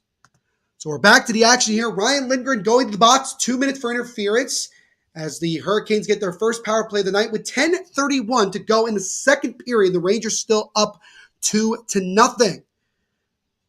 Jeff Nelson agrees with Mac. Mac, we appreciate all of your compliments, my friend. Again, make sure to leave a like. Everybody here, make sure to leave a like on the stream as well as being subscribed. All helps out the channel. We are getting this stream to 100 likes. Continue to like, subscribe, and share with your family and friends. That hit was the beginning of the game from the start from tonight. You're talking about the Trouba hit? Yeah, that happened back earlier in the first period, that Jacob Trouba hit on Max Domi. So, yes, you are correct about that, Andrew, as the Hurricanes trying to control it, but the Rangers immediately intercepted, clear back down. 1:38 to go on the Carolina power play. 10 minutes exactly now to go in the second period. Rangers still up 2-0. Here comes D'Angelo weaving through defenders, gets it over to Niederreiter. Niederreiter stops, tries to get it over to D'Angelo. It gets broken up by the Rangers for a moment. Hurricanes keep it in. It's Jarvis now. Jarvis tried to backhand it over to Cole, got broken up. Trocheck being pinned by Kreider, and the Rangers are able to chip it out. Kreider, he may have a step on his defense. Now he gets it past Aho. Now feeds it over to Zibanejad. Toe drag, and a great save by Antti Raanta. Oh, a great toe drag from Zibanejad. But Raanta makes the save as the Rangers nearly made it 3-0 on a shorthanded goal. Great pass also, by the way, from Chris Kreider on that shorthanded chance, as the Hurricanes have only 48 seconds and ticking to go on this man advantage. Tarasenko has been a non-factor. Where did he go? Sucks. I was expecting him to contribute. Yeah, he has definitely gone quiet in this series as we get an offsides called here against the Hurricanes. But yeah, he has to step up like several other guys. I mean, you have a Blues team that has 6 different 20-goal scorers. They have to get other guys going here, because if they don't, they're going to be out as early as tomorrow. Max says Carolina need the next goal in this game. If New York gets it, this series could likely be tied going. Well, it wouldn't likely, but it will definitely be tied if the Rangers still win this game. You're absolutely right, Mac. So true, Jeff. Of course, that's pretty obvious. LOL. Yes, it is indeed. As Raanta's at the bench right now getting some quick repairs, as Raanta's been, I would say honestly, Raanta's been pretty good in net. He has stopped 14 of 16 shots. The first goal was just, a nice feed over. I think Raanta probably should have gotten it, but still, it was a great shot nonetheless. And the second one was just a nice deflection with a screen in front. Not much Raanta could do with that one, but other than that, Raanta's been sharp. It's just that his Carolina teammates, with 9:09 to go in the second period, have still yet to get on the scoreboard. Jeff says he's sorry he hasn't talked about this game, but I'm still reeling from this Blues playoff series. Jeff, there's nothing to apologize for, my friend. Look, you guys can talk about, whatever you like, especially if it's other games. Not a problem. Not a problem. Although we obviously would like you guys to also interact with us during this game that you're watching with us tonight, it's also important to talk about these other games to keep the conversation going, in which we appreciate, Jeff, 100%. As now the Hurricanes have it, gets over. Wrist shot, and that would have rang off the post. I believe it did ring off the post on that shot from, I want to say that might have been Kotkaniemi. I'm not entirely sure. But nonetheless, the Hurricanes couldn't score. Rangers dump it back into the Carolina zone with just 10 seconds to go on the power play. Excuse me, it was Martin Necas For the third time tonight, had a golden chance to score, and he actually rang it off the post. Nietzsche tried to feed it over to Teravainen, comes out of the zone, and that'll do it for the Hurricanes power play. 0 shots for the Canes on that last power play. Still down 2-0 with 8:20 and ticking to go in the second period. Hurricanes keeping the puck in the O-zone. It's Teravainen. Teravainen feeds it to Kotkaniemi. Niemi behind the net. Niemi now gets it top of the blue line to Brady Shea. Back to Niemi. Kotkaniemi will wrap it around the boards. Gets over to Jesper Fast. Fast now to Shea. Shea gives it over back to Fast. Now over to Teravainen. Teravainen gets the puck knocked off him by Justin Braun, and it's just backhanded out of the zone. And here comes Vetrano trying to get around Stahl, but Stahl breaks up the play. June says, what player in the NHL has the weirdest lore? My nomination is Rick Nash of Columbus. Has a great shot there from Stahl, stopped and covered by Shesterkin. For CBJ Alve, I've heard some odd stories about the guy. Have you really? I have not. Andrew says, it's all right, Jeff Nelson. Andrew, I'm just a homer. I bleed blue. James says, Rangers going to win, baby. They look good so far. Nietzsche's just a few moments ago nearly cut the score in half, but the post denied him.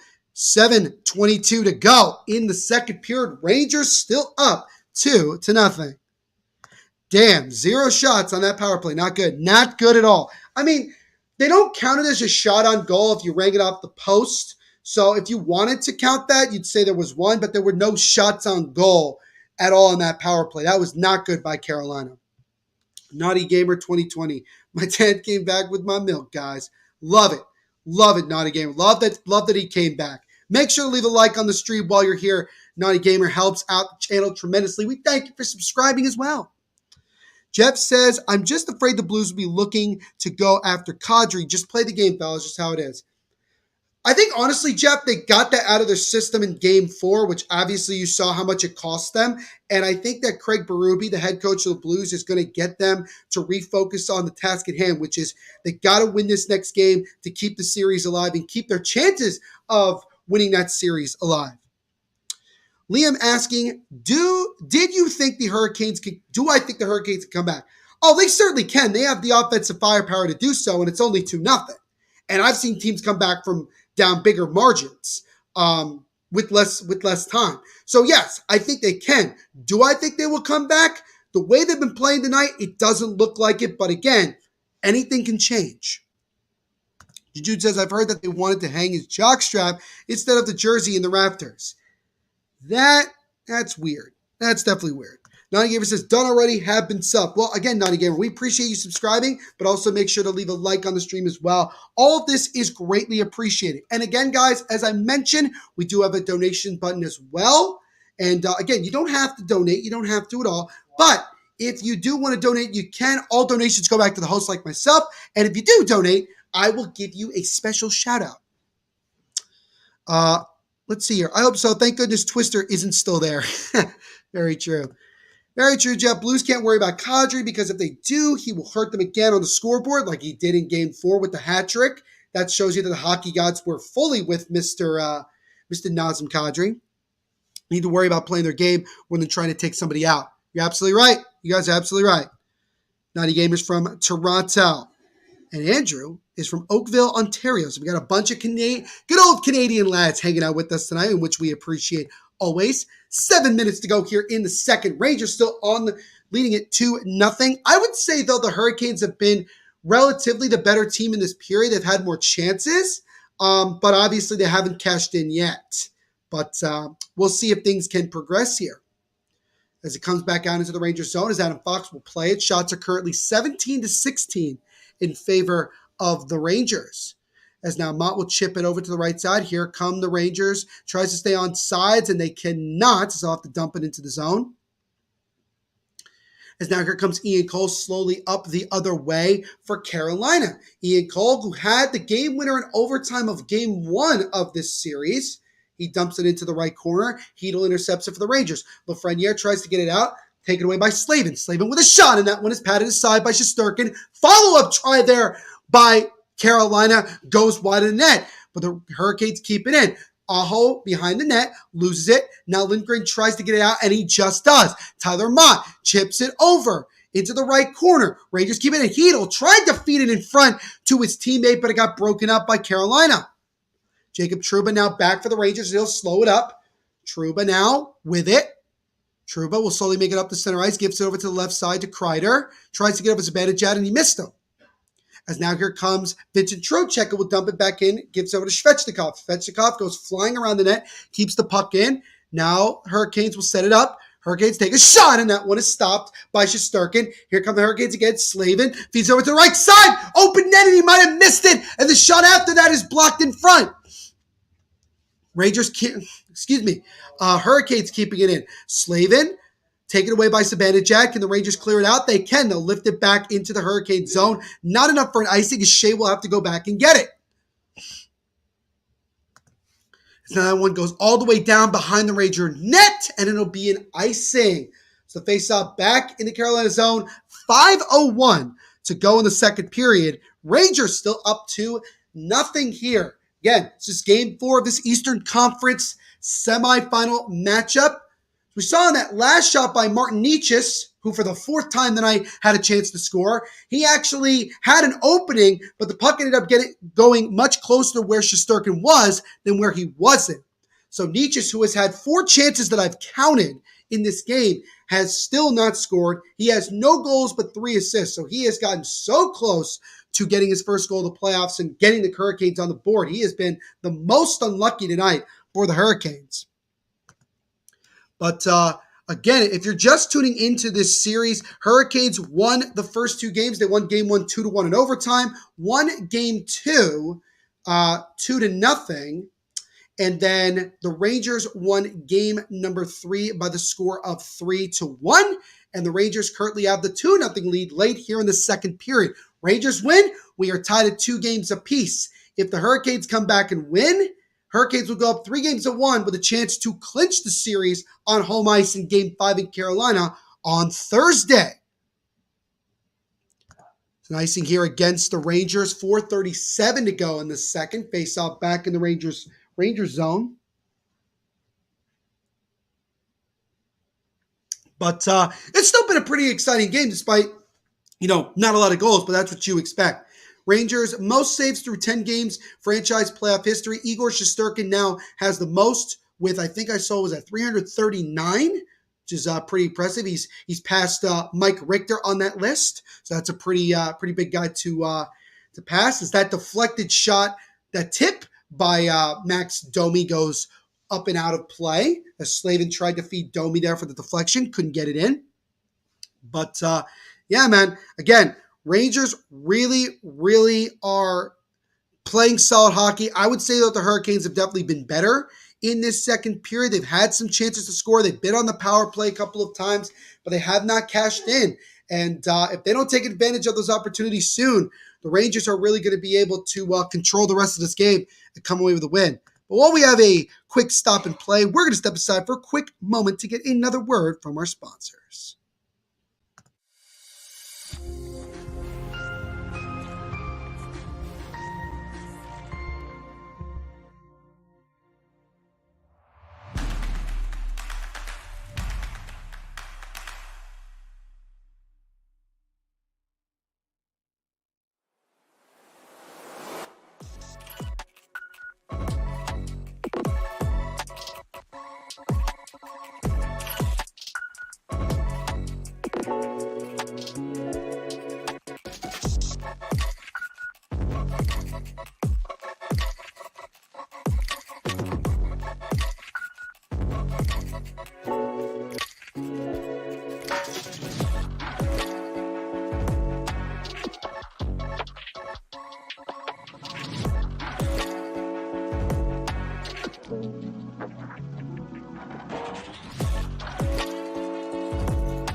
So we're back underway here, late in the second period, 4:18 to go in the second period. Rangers still up 2-0 here as Svechnikov just missed out. Rebound try for the Hurricanes is stopped by Shesterkin. Big time save there. So here comes Andrew Kopp back into the zone. Andrew Kopp, who had no points in this series coming into tonight, has 2 assists on the docket, so he has looked very good in this one so far. We'll see if he can get himself a goal as well and help the Rangers continue to extend their lead as D'Angelo gets it over to Trocheck. Trocheck, he gets stopped by a Rangers defenseman, though he gets knocked down. No, the Rangers defenseman gets knocked down. Now the puck is loose in front of Shesterkin. Rangers just trying to chip it out of the zone, and they do just that. We're going to stoppage and play here. Not sure exactly what we have. See here in just a moment. Andrew says Canada is the best country. Everybody's entitled to their opinion. I've been to more places in Canada than the U.S. That's impressive. Naughty Gamer says, yo, what did I miss? You haven't missed a whole lot, Naughty Gamer. I mean, again, it's been more of a defensive second period for both teams. Carolina has certainly been the better team in the offensive zone, but they haven't been able to cash in on some of the opportunities that have been given to them. Igor is the best. He has certainly been the best of the 2 goaltenders tonight. Archduke says, only been to Toronto and Montreal in Canada. Way to go, Vancouver. Mr. Taco, my good friend Austin, he says, hey, I want to see you rock that Bottom Line Plughouse jersey you were gifted. If I have some time, I will shift over to that and do it. But while you guys are here, man, because also I know the Bottom Line Podcast here is greetings from our own live stream. What's up? What's going on, guys? Good to see you. Make sure to leave a like on the stream while you're here, guys. Really does help out the channel. What's going on, Sal Nelson? Good to see you again, my friend. Hope you're doing well this evening. We thank you for hanging out with us as well. Leave a like on the stream. Is that shot is stopped? Rebound try, and they score! It's Mika Zibanejad on a rebound. As Lindgren, he took the original shot, it squeaked past Ranta, and then a streaking Mika Zibanejad just lightly tapped it in, and with 3:12 to go in the second, the Rangers have taken a stranglehold of this one. It's now 3-0 Blue Shirts. So we saw it again. Zibanejad, nice backhand pass to Lindgren. Good wrist shot from him. And then Zibanejad just knocked it in on the rebound. Again, it went through the left arm of Ranta, bounced off his left pad, and then behind him, a good job by Zibanejad to see it there and whack it in just before Pesce could get to that one. Jeff Nelson says, I went to White Rock and rode horses with Larry Walker. It was freaking awesome. That's why I love when he played St. Louis. That's a very cool sports story.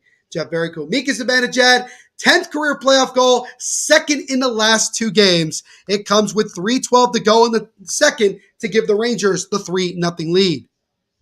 Ilya is better. Sorokin, he was a top 5 goalie on a shitty team last year. Yeah, Ilya Sorokin had a really good year. I would not be surprised if Sorokin also won a Vezina trophy at some point, Brandon, because he is, phenomenal. He's called the White Whale. Is that his nickname, Brandon? The White Whale, right? Or he's the whale. It something has to do with whale. Archduke, Vancouver is awesome. I've heard nothing but good things from my good buddies, Isha and Dylan. Andrew's pumped up. So is Sal. Jude says, it's impressive that he's been to more places in Canada and the U.S. because between Toronto and Thunder Bay, there's nothing. Between Thunder and Winnipeg, there's less. Yeah, but there's still some beautiful sights, I'm sure, to see in Canada. I've never been. Would love to, though. Andrew says, let's go. Jeff says, what's up to Mr. Nelson? Sal says, hi to him back. My wonderful mother is in the chat. Rangers up, well, now 3-0. I'm not a Rangers fan, but I'm sure those who are very happy. They are certainly happy without a doubt. Make sure to leave a like on the stream while you're here. Helps out the channel tremendously. Brandon Paul says, yep. All right, so the White Whale. Why is he called the White Whale, Brandon? Let me know. As we get a penalty here, and it looks like it's going to be an interference call, and I believe it might be against the Canes. As the legendary ref, Wes McCauley. We got Wes McCauley tonight, ladies and gentlemen. He is the one that made that call here. As we'll see what the penalty is as McCauley makes his way to center ice. I want to hear this.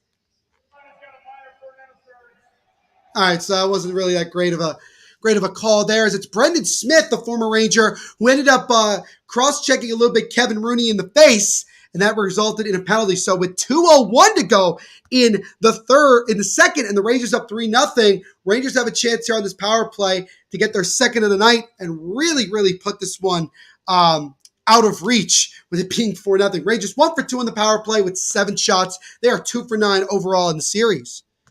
Swifty YT, good to see you, Swifty. Hope you're doing well today. Make sure to also leave a like while you're here. He says, you going to watch the Oilers game? I will definitely be watching the game. I will also be hanging out in the live watch-along later tonight as my good friends Nate and Carter will be live streaming that one on the Hockey Podcast Network YouTube channel as well, starting at around 9:30 here on THPN. So make sure you guys go hang out with Carter and Nate as well after we're done here. Andrew saying hi to my mom. Love it. Jeff says, I've been to every province in Canada. Very cool. Jeff also saying hi to my mom. I love that you guys are so supportive. As we got 1:31 to go in the second. This power play, unless the Rangers score on it, will last the rest of the second period. So the Hurricanes got to find a way here to avoid giving up another goal, because even being down 3-0 is a major task going into the third. But if they go down 4 going into the third, I know I've seen teams come back from down 4 in a game this season. I have a tough time seeing the Canes do it tonight. Archduke says, very cool, Jeff. I've been to 39 states. Damn, Archduke. Damn, you've almost been to every state. That's damn impressive, my friend. Love that you love to travel. Igor Shesterkin, .935 save percentage in regular season, 7th highest in NHL history in the last 65 years. As that soft shot gets to Ronson, he'll cover. 1:27 to go here in the second. It's really crazy to think about how bad Shesterkin was in games 3 and 4 of that first round series against Pittsburgh. And since that point, how rock solid he really has been and how much he's gotten back to Igor of old. And I mean, if he keeps playing like this, the Rangers are going to have a very, very long run in the playoffs. And I think people want to see potentially that matchup of Shesterkin versus Vasilevsky, the battle of 2 of the top Russian goaltenders in the NHL. As now here comes a shorthanded opportunity. Aho lost the puck. And Zibanejad's able to get it back. Intercepted by Cole for a moment. Kreider intercepts it. And now here come the Rangers the other way. Have some space. Fox gives it over to his teammate. Toe drag by Panarin. He lost the puck, but he regains it behind the net. Panarin now to Zibanejad. Rangers will set up. Now gets Panarin. 1 minute to go in the period. 1 minute to go on the power play. Panarin takes a slap shot, and that one is blocked in front by Cole. He tries to chip it out. Hurricanes whiffed at it for a moment. They still have an opportunity to clear it, and this time on the follow-up, they do. Now Shesterkin will touch the puck behind the net with 43 seconds to go on both the power play and the second period here for the Rangers both ways, up 3-0. As Adam Fox slowly comes up the center of the ice, chips it over to his teammate. It gets broken up. Now Fox gets it over to Hedl. Now to Vetrano. Second wave of the power play unit comes on for the Rangers. Vetrano, who has a goal tonight, chips it over. Gets it back to Lafreniere. Now to Hedl in the right corner. Lafreniere chips over. It's intercepted by Martin Necas. He'll come the other way shorthanded. He'll backhand it, but it's taken away by Fox. He'll flip it out to center ice, and then the Hurricanes will just fire it right at Shesterkin. It comes up high. He has to make a save. 5 seconds to go in the period. Maybe one last chance at the Rangers hurry. Lafreniere chips it over to Vetrano, lost the puck, and that will do it for the second period of play. So the Rangers now are 1 for 3 on the power play. But after 3 periods of play, adding another goal on a rebound from Mika Zibanejad, they have the 3-0 lead with 20 minutes of hockey left to play. So, what do you guys think so far after 40 minutes? Do the Rangers secure this win and tie up the series at 2? Or do the Hurricanes miraculously come back here in the third and maybe steal the game altogether and go up 3-1 going back home to Carolina? Let me know what you guys think so far. Andrew says he's been to Halifax, New Brunswick, Washington, Boston, and all out East Coast. Love it, Andrew. Jejun has a question. He says, hey, Neil, what do you think of the German draft prospect, Matthias? I think he's a promising player. Dude, this feels like, I don't know how many people watch soccer, but this feels like Arsenal Fan TV, where they ask Don Robbie these questions about like player transfers, and it has somebody with a name like Huge Dong, which is absolutely hilarious. Jejun, I'll give you that one. You almost got me there. You almost got me without realizing it, but I'll give you that one. Jeff says, that's cool as well. I was tired of traveling, lived out of a suitcase in my younger days. Eesh. And Andrew, and in us, I go to Florida, Naples, Florida. Very cool. Might be quiet for a bit, making chicken, garlic, basil pasta. Ah, delicious, Archduke. Delicious. Jude says, hey, Jeff, what's PEI like? I heard it's all about potatoes over there. I love that you guys are talking about this stuff as well. But also let me know what you think of this game through 40. But before we continue on here into our intermission report, we're going to step aside for another moment to get another quick word from our sponsors.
So once again, a big thank you and shout out to our sponsors over at DraftKings Sportsbook for sponsoring this live watch along and everything we do here at the Hockey Podcast Network. As always, guys, make sure to go to DraftKings right now, sign up, use our promo code, which you can see right here, THPN, and tell them Neil Villapiano sent you. So we are into the second intermission report of our game 4 of this Eastern Conference semifinal matchup between the Rangers and Carolina Hurricanes. And after 40 minutes of play, the Rangers added a third goal in the second period on a rebound by Mika Zibanejad and now have a 3-0 lead going into the third. And again, if the Rangers hold on and win, the series is all even at 2 games apiece, with Game 5 being back at Carolina. And so if you're the Hurricanes, I think the chances of you coming back in the third is relatively slim, but you got to look at it this way. You may not win tonight, but what you can try to do is win the third period. You just be the better team, outscore it, get on the scoreboard, get yourself some confidence going into Game 5 knowing that it's back home. But I will say this.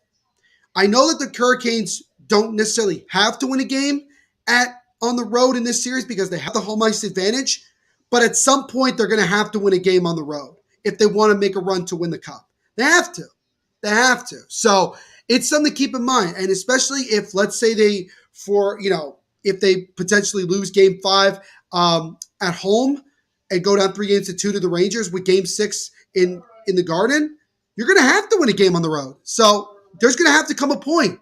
And if it doesn't happen, I just can't see the Hurricanes making a run.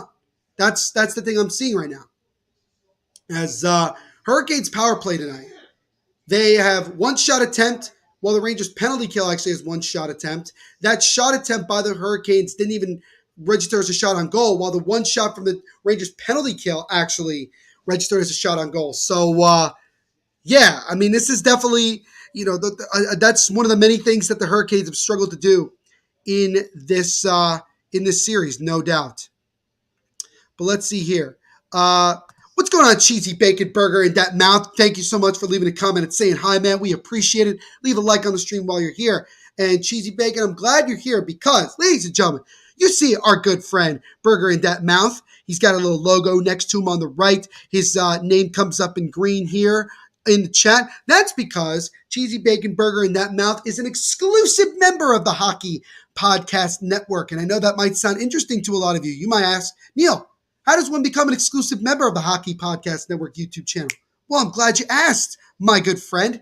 Here's what you do. We got a join button, which you can see at the bottom of this stream. You click on that. You follow the steps. I think you got to pay a little bit. I'm not entirely sure, but you follow the steps and you become an exclusive member. And here are the benefits. You get your comments shown, obviously, and also you get custom emojis as well. And you get special shout outs. So like this, special shout out to our exclusive member, Cheesy Bacon Burger in that mouth. We appreciate you hanging out with us, my friends. So if you want to be an exclusive member as well and continue to show support to us here at the Hockey Podcast Network, join us today and become an exclusive member of our channel. Let's see here. Andrew says he thinks this series goes to Game 7. It's possible. The way it's been kind of going back and forth and everything like that, I think it's very possible we could see a 7-game series here. Jeff says that he thinks the Hurricanes better wake up. Yes, they definitely have to find a way to get going here because they have really been lackluster. I mean, they looked better in that second period. They had some chances to score, couldn't cash in, and then the Rangers got one really good opportunity and took advantage of it and are up 3-0. And again, while the chances of the Hurricanes coming back in this game is pretty slim, they got to find a way to at least win this period and go into Game 5 on a high note. Andrew says, yep. I think the Blues will get hammered in Game 5. It's very possible that the Blues could be so demoralized from the loss of Jordan Binnington to them losing their cool in Game 4 to Nazem Kadri's dominant hat-trick performance and Billy Husso struggling in net. It's very possible that the Blues could really just be lacking energy and not believing themselves and end up just getting knocked out in 5. When you take 5 shots or less in a period, not going to win many games. I mean, the fact that the Blues were winning that game at one point with only 5 shots on goal was just really ridiculous. Danelle had to check in what the score is since I am at work. Oh, right. Well, Danelle, again, it is 3-0 Rangers after 40 minutes of play. Frank Vatrano, Adam Fox, and Mika Zibanejad are the goal scorers for the Rangers. Vatrano and Fox's goals came back in the first, and Mika Zibanejad, with a little over 3 minutes to go in the second period, has the other goal. Andrew does confirm it is 3-0 Rangers. Thank you very much, Andrew. Jack, is here. He says, I'm here. Good to see you again, my friend. Hope you're doing well. Leave a like on the stream while you're here. Now says, Hurricanes is terrible on the road in the playoffs. Let everyone know that. Let that sink into everyone's heads. Yes, you are correct now. They are definitely struggling. They are now 0-4 and are 20 minutes away from being 0-5 in the playoffs. Now, again, like I mentioned before, the Hurricanes can still win this series without winning a game on the road. All they have to do is just win games 5 and 7, and they're good. But there may come a point, and it's very likely that it will, there may come a point where they lose a game at home and they have to find a way to win a game on the road. They have to do that. It's the only way they're going to give themselves any sort of good opportunity down the road to win the Stanley Cup. James says, bam, Rangers, do it again. James is loving the Rangers play tonight as they go in with just 20 minutes to go, 20 minutes away from tying the series up. And Gerard is also out. Gerard, defenseman for the Avs, is out for the rest of the playoffs as he sustained a head injury on a big-time hit behind the net back in game number 3. Jeff said, you said it well. Just trying my best here. Hello, Jose. Good to see you, my friend. He says, salute, Neil. Salute to, you know what? Hold on. Salute to you as well, my friend. Hope you're doing well. We thank you for hanging out with us tonight, Jose. Appreciate it a lot. Leave a like on the stream while you're here. Helps out the channel tremendously. Jack says, Canes ain't bad on the road. They just rely on the home fans. I mean, you could say that they're bad on the road because they haven't won a game on the road. And granted, this is only the 5th road game they played, but still, they're into the second round of the Stanley Cup playoffs. They have to find a way to win a game on the road. That's going to be that. It's going to come a point if they want to win the Stanley Cup. I'm telling you. Let's see here. James says it's all about goaltending in the playoffs. Yes, and I mentioned it. I was talking about this a little bit towards the end of the second period, but I'll mention it again here. When you look at Igor Shesterkin, you look at how bad he was. I mean, he was atrocious in games 3 and 4 against the Penguins in the first round. We thought, well, the Rangers are done. Shesterkin looks horrible. That's that. Should the Rangers go to Georgiev? Gerard Gallant, give him credit where credit is due. Stuck with Shesterkin. He started to play well and now is really, really playing at a high level. He's been phenomenal tonight as he has stopped all 20 shots he's faced through 40 minutes from Carolina. It's very, very impressive to see. And so I think that you're starting to see Shesterkin get back into the form that led him to probably going to win the Vezina Trophy and gave him at least a top 3 nomination for Hart Trophy as league MVP. So, I mean, he's been playing phenomenal. But not to say that Antti Raanta hasn't been playing well. I will say that third goal he gave up on the rebound disadvantage he probably should have had that one. But again, Ranta's, he's doing as best he can to keep the Hurricanes in it. They've just given him no support. The VGK TikTok liked one of my comments. Very cool. Very cool indeed. Murray says Rangers are now in the driver's seat and the favorite to take the series. I think a lot of people would say that if they do end up winning this game because they'll have the momentum, and knowing that if they can win just one game in Carolina, if they win game 5, they go back home where they dominated and they go home with a chance to knock out a favorite in the Carolina Hurricanes. So that's something that the Hurricanes know that they have to prevent from happening. Sal says, I'm drinking gallons of soda for no reason. Interesting. Well, I'm drinking a glass of Villa Piano homemade wine while I'm hanging out with all of you lovely people. And again, I mention this all the time. We thank you so much for hanging out with us tonight. My name is Neil Villapiano, host of the Devils State of Mind podcast, which covers this team right here, the New Jersey Devils, here on the Hockey Podcast Network. New episodes every Monday and Thursday, wherever you listen to podcasts. So if you want to check it out, go check it out. Leave a 5-star rating on Apple and Spotify as well while you're there. Helps me out tremendously, and I appreciate it. Jeff says, death toll up to 20 in Texas. Thoughts and prayers with the families. Just awful. Stop it, please.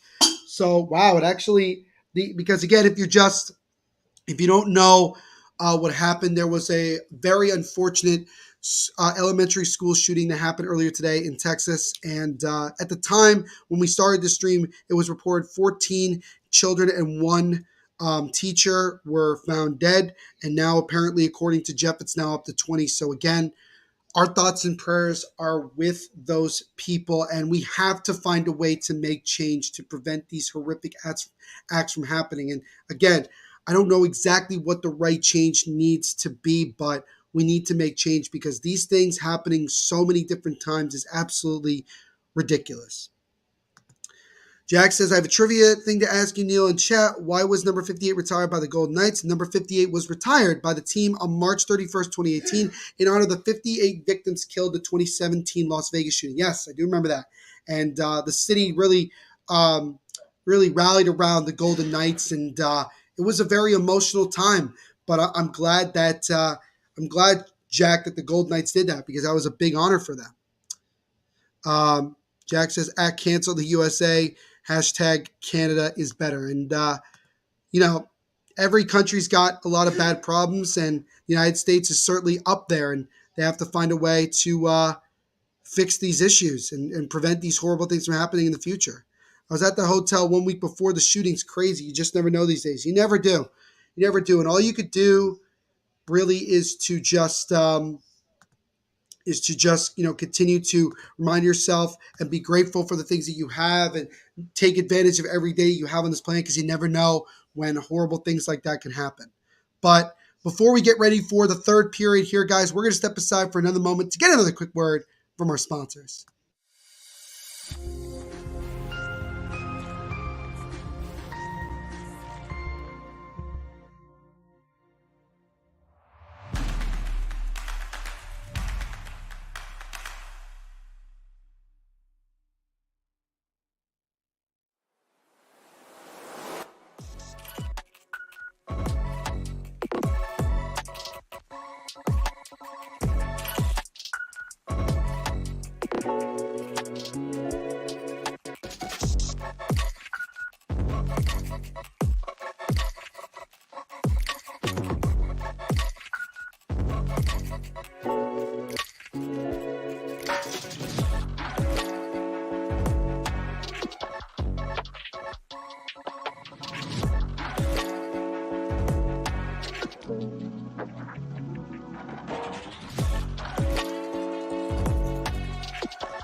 So here we go. We're just about ready to begin the third period of our game. Game 4 between the Rangers and the Hurricanes here in this Eastern Conference semifinal. Rangers with a 3-0 lead going into the third. If they hold on and win, the series is tied at 2 games apiece going back to Carolina.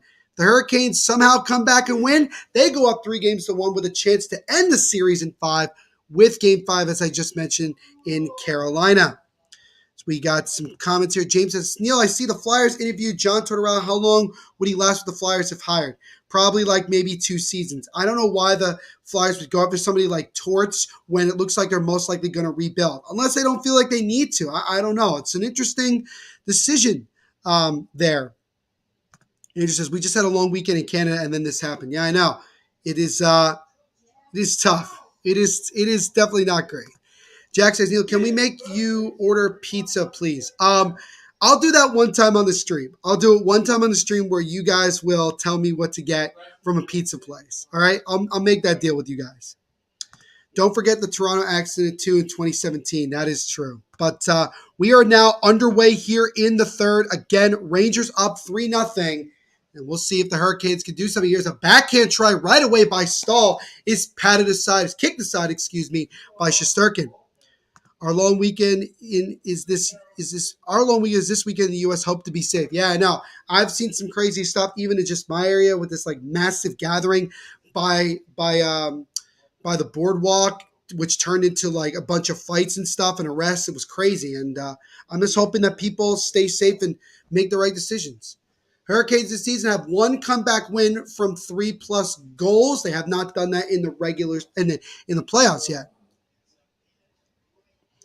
As James says, let's go Rangers. Awesome, man. Continue to show his support. Rangers chip it over to the right side. Just about a minute into the third. Again, Rangers win. Series tied at 2. Carolina comes back and wins. Carolina goes home. 1 game away from going to the Eastern Conference Finals. Again, winner of the series takes on the 2-time defending Stanley Cup champion Tampa Bay Lightning in the conference finals. Tampa Bay Lightning, who just swept yesterday the Florida Panthers in 4 straight. As now Pesce wraps it around the boards and gets it over to Sebastian Aho. Aho feeds it to a streaking Brady Shea, who takes a shot and gets blocked. Zibanejad, who has the most recent goal for the Rangers, lost the puck, but he's able to regain it and settle it down for the Blue Shirts. As he'll feed it over to Vetrano, who has the first goal of this one, came back on the power play back in the first, which is still technically the game-winning goal because the Hurricanes have still yet to score in this one. But now here comes Keandre Miller. Miller, using the body, chips it over to Chris Kreider. Kreider wraps it over to Vetrano. Vetrano right now behind the net gets over to Kreider. Chris Kreider has had a quiet night, but can still be dangerous. Gets it over to Braun, who takes a shot, and that one goes right into the glove of Ronta. It'll cover. 2:04 into the third. Rangers still up 3-0 here on the Hurricanes. Sal says, I'm so tired from drinking a gallons of soda. Yeah, man, you got to be careful with how much soda you drink. It is not good for you, Sal. It is not good for you. You can have it every now and then, but drinking that much, yikes. Jeff says, sorry for having to talk about this horrible stuff, but it's really unfortunate. It just sucks. Jeff, there's nothing to apologize for because in all honesty, for me, I'm somebody who takes that stuff very, very seriously, and I don't want to be ignorant and not talk about it when it's going on in the world because there are things that are a lot bigger in life than hockey and sports in general. So do not apologize for that, Jeff. I wanted to recognize it because not everybody was made aware of it. But we appreciate you. We appreciate all you guys talking and interacting with me and everybody in the chat all night long. As now Braden Schneider behind the net. Schneider, the young, I guess you'd say rookie because this is his first year. He was drafted 17th overall by the Rangers. I remember that the Devils were very much interested in drafting him, but then the Rangers traded up with Calgary in 2020 and selected Mr. Braden Schneider. So there's a fun fact for you guys.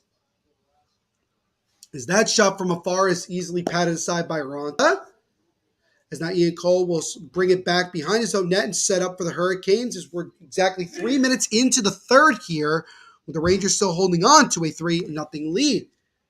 Hurricanes dump it into the zone, and that one is chipped out. Here comes Lafreniere slowly up the left side here, and Lafreniere will dump it in for a streaking Tyler Mott. Tyler Mott now gets over the Hedo. Hedo wraparound try. That one is stopped by Ronta, and then Lafreniere collides with Ronta, and it looks like we're going to get a delayed penalty here against the Rangers. That one goes all the way back down. Won't be an icing. The ref waves it off, but then the Rangers touch it after that, and we get a stoppage of play. As we're going to get an interference call here against Alexis Lafreniere. He did collide with Ronta after the wraparound chance by Philip Hedl. And so the Hurricanes, with 16:37 to go in this one and down by 3, they'll look to try to see if they can score on the power play and at least get themselves on the scoreboard. Yeah, Lafreniere just absolutely collided with Ronta. He appears to be okay. And the ref decided to make the call there. Agree. We need to be aware of important things. Hockey is good, too, so you do not watch too much news. Yeah, you got to balance yourself out, because if you watch too much of one thing, regardless of what it is, it could really affect you in many ways. Jake says, Montreal and New Jersey looking to trade picks to each other. What do you think the Devils have to give out for the first pick? It's a good question, Jack, but honestly, the Devils would be the ones that would be asking for like an impact player if they're going to trade up from 2 to 1.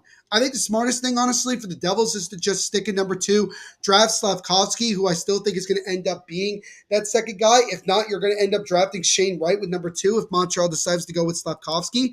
I just don't think it makes sense for either team to trade up or down with each other, being its picks 1 and 2. Hurricanes have scored on just 9 of their last 88 power plays. That includes both regular season and playoffs. 1:30 to go on the power play here. Slavin with a shot, and that one is stopped by Shesterkin. Goes to the left corner. Hurricanes keeping the puck in the zone, though. As now it's Svechnikov, who tries to get over to Kakiniemi. Got broken up. Jacob says, Neil, it's Jacob, not Jack. I mean, dude, it's just Jack, and then it's just Jacob's daddy. I mean, you're confusing me, Jacob. But yeah, Jacob. But again, I think Montreal, the Devils will be wise. Just keep their picks and go from there. Montreal will be number 1 pick. Yeah, I mean, they still have the number 1 overall pick as of right now. I don't believe anything that the Canadians and Devils will be trading their first round picks 1 and 2. I mean, unless it's like straight up, which wouldn't make sense for either team, is that shot by Trocheck comes up high and padded by Shesterkin. And now we get a stop here. Not sure exactly what's going on as Niederreiter and Fox come together with a little bit of pushing and shoving. As we'll see what transpires here. 45 seconds to go on the Carolina power play. 15:21 to go in the third with the Rangers still up 3-0. But again, cooler heads have prevailed for the most part in this game. There was some pushing and shoving and words of exchange back in the first, but since then it hasn't been that much. As now the faceoffs are 28-13 in favor of the Hurricanes. Faceoffs 1 is Trocheck with a shot that just goes wide. Niederreiter there on the deflection. Seth Jarvis keeps it in, gets it over to Niederreiter. Now back to Jarvis. Now to Niederreiter behind the net. Niederreiter wraps it around the boards to the right side to Trocheck. Trocheck will hold up here, creep up to the top of the right faceoff circle. Gets it to Tony DeAngelo. Back to Trocheck. Trocheck feeds it in the slot to Schwitz to Aho, and that one might have been blocked, but anyway, it goes wide of the net. Hurricanes try to keep it in the zone, but they actually clear it themselves with 10 seconds to go on the power play. Sal says he has to go. Sal, no worries, man. We appreciate you hanging out with us tonight, man. Don't forget to leave a like on the stream before you go, and we will see you in the next live watch along. Hurricanes did not score that power play, but they did get 3 shots on it, so a little bit better, but still trailing here 3-0 with 14:20 remaining in the third period. So power play has certainly not been a favor of the Hurricanes in this one. As Pesce slowly comes up the center of the ice here, gets it over to the left side to Domi. Domi tries to feed it over to a streaking Foss, and he hits off his skate. Now the Rangers come back the other way with speed. Vetrano drops off to Zibanejad. Mika Zibanejad with a sharp angle try, and that one is covered by Ronta. We'll get a face-off here. 13:57 to go in the third. Rangers still in full control of this one. They lead it 3-0 over the Carolina Hurricanes. Andrew wishing Sal a good night. So is Jeff. Jeff also says, I think I'm the old dog in this chat. Well, you know what, man? It doesn't matter if you're old or young. We appreciate you hanging out with us tonight regardless. So while we have a stoppage of play, I'm going to step aside for another quick moment to get another quick word from our sponsors.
So we're back to the action here. 13:44 and ticking to go in the third. Rangers again still up 3-0 here in this third period.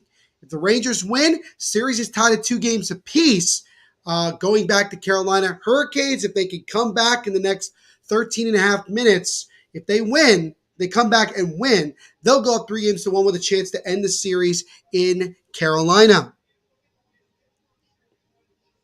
But let's see here. Got some more comments. Laugh my ass off. I just play at 10:30 p.m. my time, one an odd time. It's pretty late for you, man. Not going to lie. Archduke says he might be the old guy. He's at 58. Andrew says, who? Archduke, you got me, bro. Jacob says, I'm the real oldest. I'm 69. Not nice. Andrew says, Neil, Jeff is 53. All right. And the Hurricanes score. And it looks like it's Teuvo Teravainen who knocked it in. And with 13:27 to go in the third, the Hurricanes have broken the shutout. And they've cut the deficit to 2. It's now 3-1. I was looking at the comments and I look up and all of a sudden I hear that the Hurricanes had scored. So we'll see it again here as Jarvis keeping the puck in the left side. Good job there by, I believe it might have been Aho. Who made that play? Yeah, Aho made the play. Then he made a nice pass to Teravainen. He goes top shelf over the right shoulder of Shesterkin and in. And the Hurricanes might be just a little bit back in this one as it's now 3-1. Teravainen, 10 points in these playoffs. Now 3 goals and 7 assists. That leads the team. So the man they call Turbo gets the engines rolling and gets the Hurricanes on the score sheet. Oh my Lord, what's happening with the ages? It's crazy. Jeff says, don't blink. Murray says, as a Devils fan, do you think Subban is on the downside of his career? 100%, Murray. He was on the downside of his career when he got to New Jersey. That became very, very obvious. So, yes. Jacob says, yes. I just had my 32nd year baseball reunion. It seems like yesterday, fellas. It's unbelievable. Time flies when you're having fun, Jeff. That's the way I look at it. Time flies when you're having fun. So Hurricanes come back into the zone. Aho feeds it to a streaky defenseman. It's Slavin. Slavin behind the net. Tried to feed it in front of Aho. It got broken up by Lindgren. And then Lindgren's able to chip it out of the zone. So now the Hurricanes have some momentum here. They got the goal. They're only down by 2 as they look to try to immediately get the next one and cut the deficit to 1 and put that pressure on the Rangers. D'Angelo gets over the left side to Martin Necas, who has had some bad luck. Almost connected with Pesce, streaking to the right side. But yeah, Natchez has had a rough go of it tonight. He has had some great chances, just hasn't found the back of the net. Natchez backhands it, but it's taken away by Ryan Reeves, and the fourth line of the Rangers able to clear out to center ice. The shots are now 26-25 in favor of the Hurricanes. So the shots have been pretty even here in this one, but I'm sure the Hurricanes are at least a little bit relieved at the moment to have at least gotten on the score sheet and gotten one past Shesterkin. As now here come the Hurricanes again. Svechnikov with a shot. That one stop rebound try is sticked away by Keandre Miller. Oh, Natchez, if he had gotten full control of that shot, he had a wide open net, my friend. As now you can see the Hurricanes are starting to be the more dominant team as Jacob Trouba takes the puck and dumps it into the Hurricane zone. As Kaapo Kakko tried to get there, it got broken up. It's now Mott, Hedo, and and Kaapo Kakko on the line together. As it looks like Lafreniere once again has been moved up to the top six because of his playmaking ability. Seems like as these games go along, Lafreniere just seems to eventually get up on the top six. Kotkaniemi gives over to his defenseman. He holds, fakes it, spins around. Tony DeAngelo still with the puck. He'll backhand it over to 78. He loses the puck. Rangers trying to get it out. Now Kaapo Kakko gets pinned by DeAngelo. Rangers still struggling to get the puck just out of the zone right now. Player gets knocked down, no penalty, but it comes back out into the Hurricane zone. Offensive zone time has been favored by nearly 2 points to the Hurricanes, and that has certainly picked up, honestly, since the start of the second period. And finally, the Hurricanes have gotten rewarded for some of their hard work as they got a goal just a few minutes ago from Teuvo Teravainen. We are at 44 likes. As that shot there by the Hurricanes is stopped by Shesterkin. Guys, I told you, we're trying to get a breakaway chance here for Panarin. He comes in with a backhand try, and that one is stopped by Raanta. Oh, big save there from Raanta as the Rangers are looking to regain the 3-goal lead, but Raanta shuts the door. But guys, continue to like this stream. Share with your family and friends. Get them to like and subscribe as well. Try to get the stream to over 100 likes tonight. That would absolutely be sick. What's going on, Mad Mike? Good to see you as always, my friend. Hope you're doing well today. Leave a like on the stream while you're here. Jeff says, nice, keep them coming. Absolutely. Andrew also says, what's up to Mad Mike? Love it. 9:55 and ticking to go here in the third period. Carolina has the only goal of the third, and right now they are really pressing to get that next one. Niederreiter with the puck. Turnaround shot is blocked in front by the Rangers, and they'll be able to just clear it out of the zone. As now Tyler Mott dumps it in as both teams make a quick change. Raanta will play the puck behind his own net. Get it over to Raanta, just missed him. But now here come the Hurricanes anyway. Aho up the center of the ice. Feeds it to Jarvis. Slap shot by DeAngelo, and that one is blocked as well. And now here come the Rangers the other way. Lafreniere slowly makes his way up the left side, and he'll dump it in as he lets Vetrano go get it. And Vetrano hits Jarvis. As now the Hurricanes slowly make their way up the center ice. Aho backhands it in, gets broken up. Here comes Kreider as both teams make a quick change. Kreider comes up, takes a wrist shot, and a beautiful, absolutely beautiful glove save by Raanta. As he had to do the splits there, as he was going from his left to his right, but still made the save to deny Kreider. We'll get a stoppage of play, just under 9 to go in this one. The Hurricanes get on the board on a goal from Teravainen, but still trail here 3-1. Mad Mike says, Mets on the West Coast, so I can't really do their game tonight. Hey, man, sometimes sleep is more important than what you got to do, man. It's those West Coast games are definitely tough. But I love that you guys are interacting with my good friend. But while we get a stoppage of play, we're getting another quick word from our sponsors.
And a shot there by the Rangers, and they score! It's Andrew Copp, I believe, that comes off the post and in just after winning the faceoff. And with 8:50 to go in the third, the Rangers might have just put this one out of reach. It's now 4-1 Blue Shirts.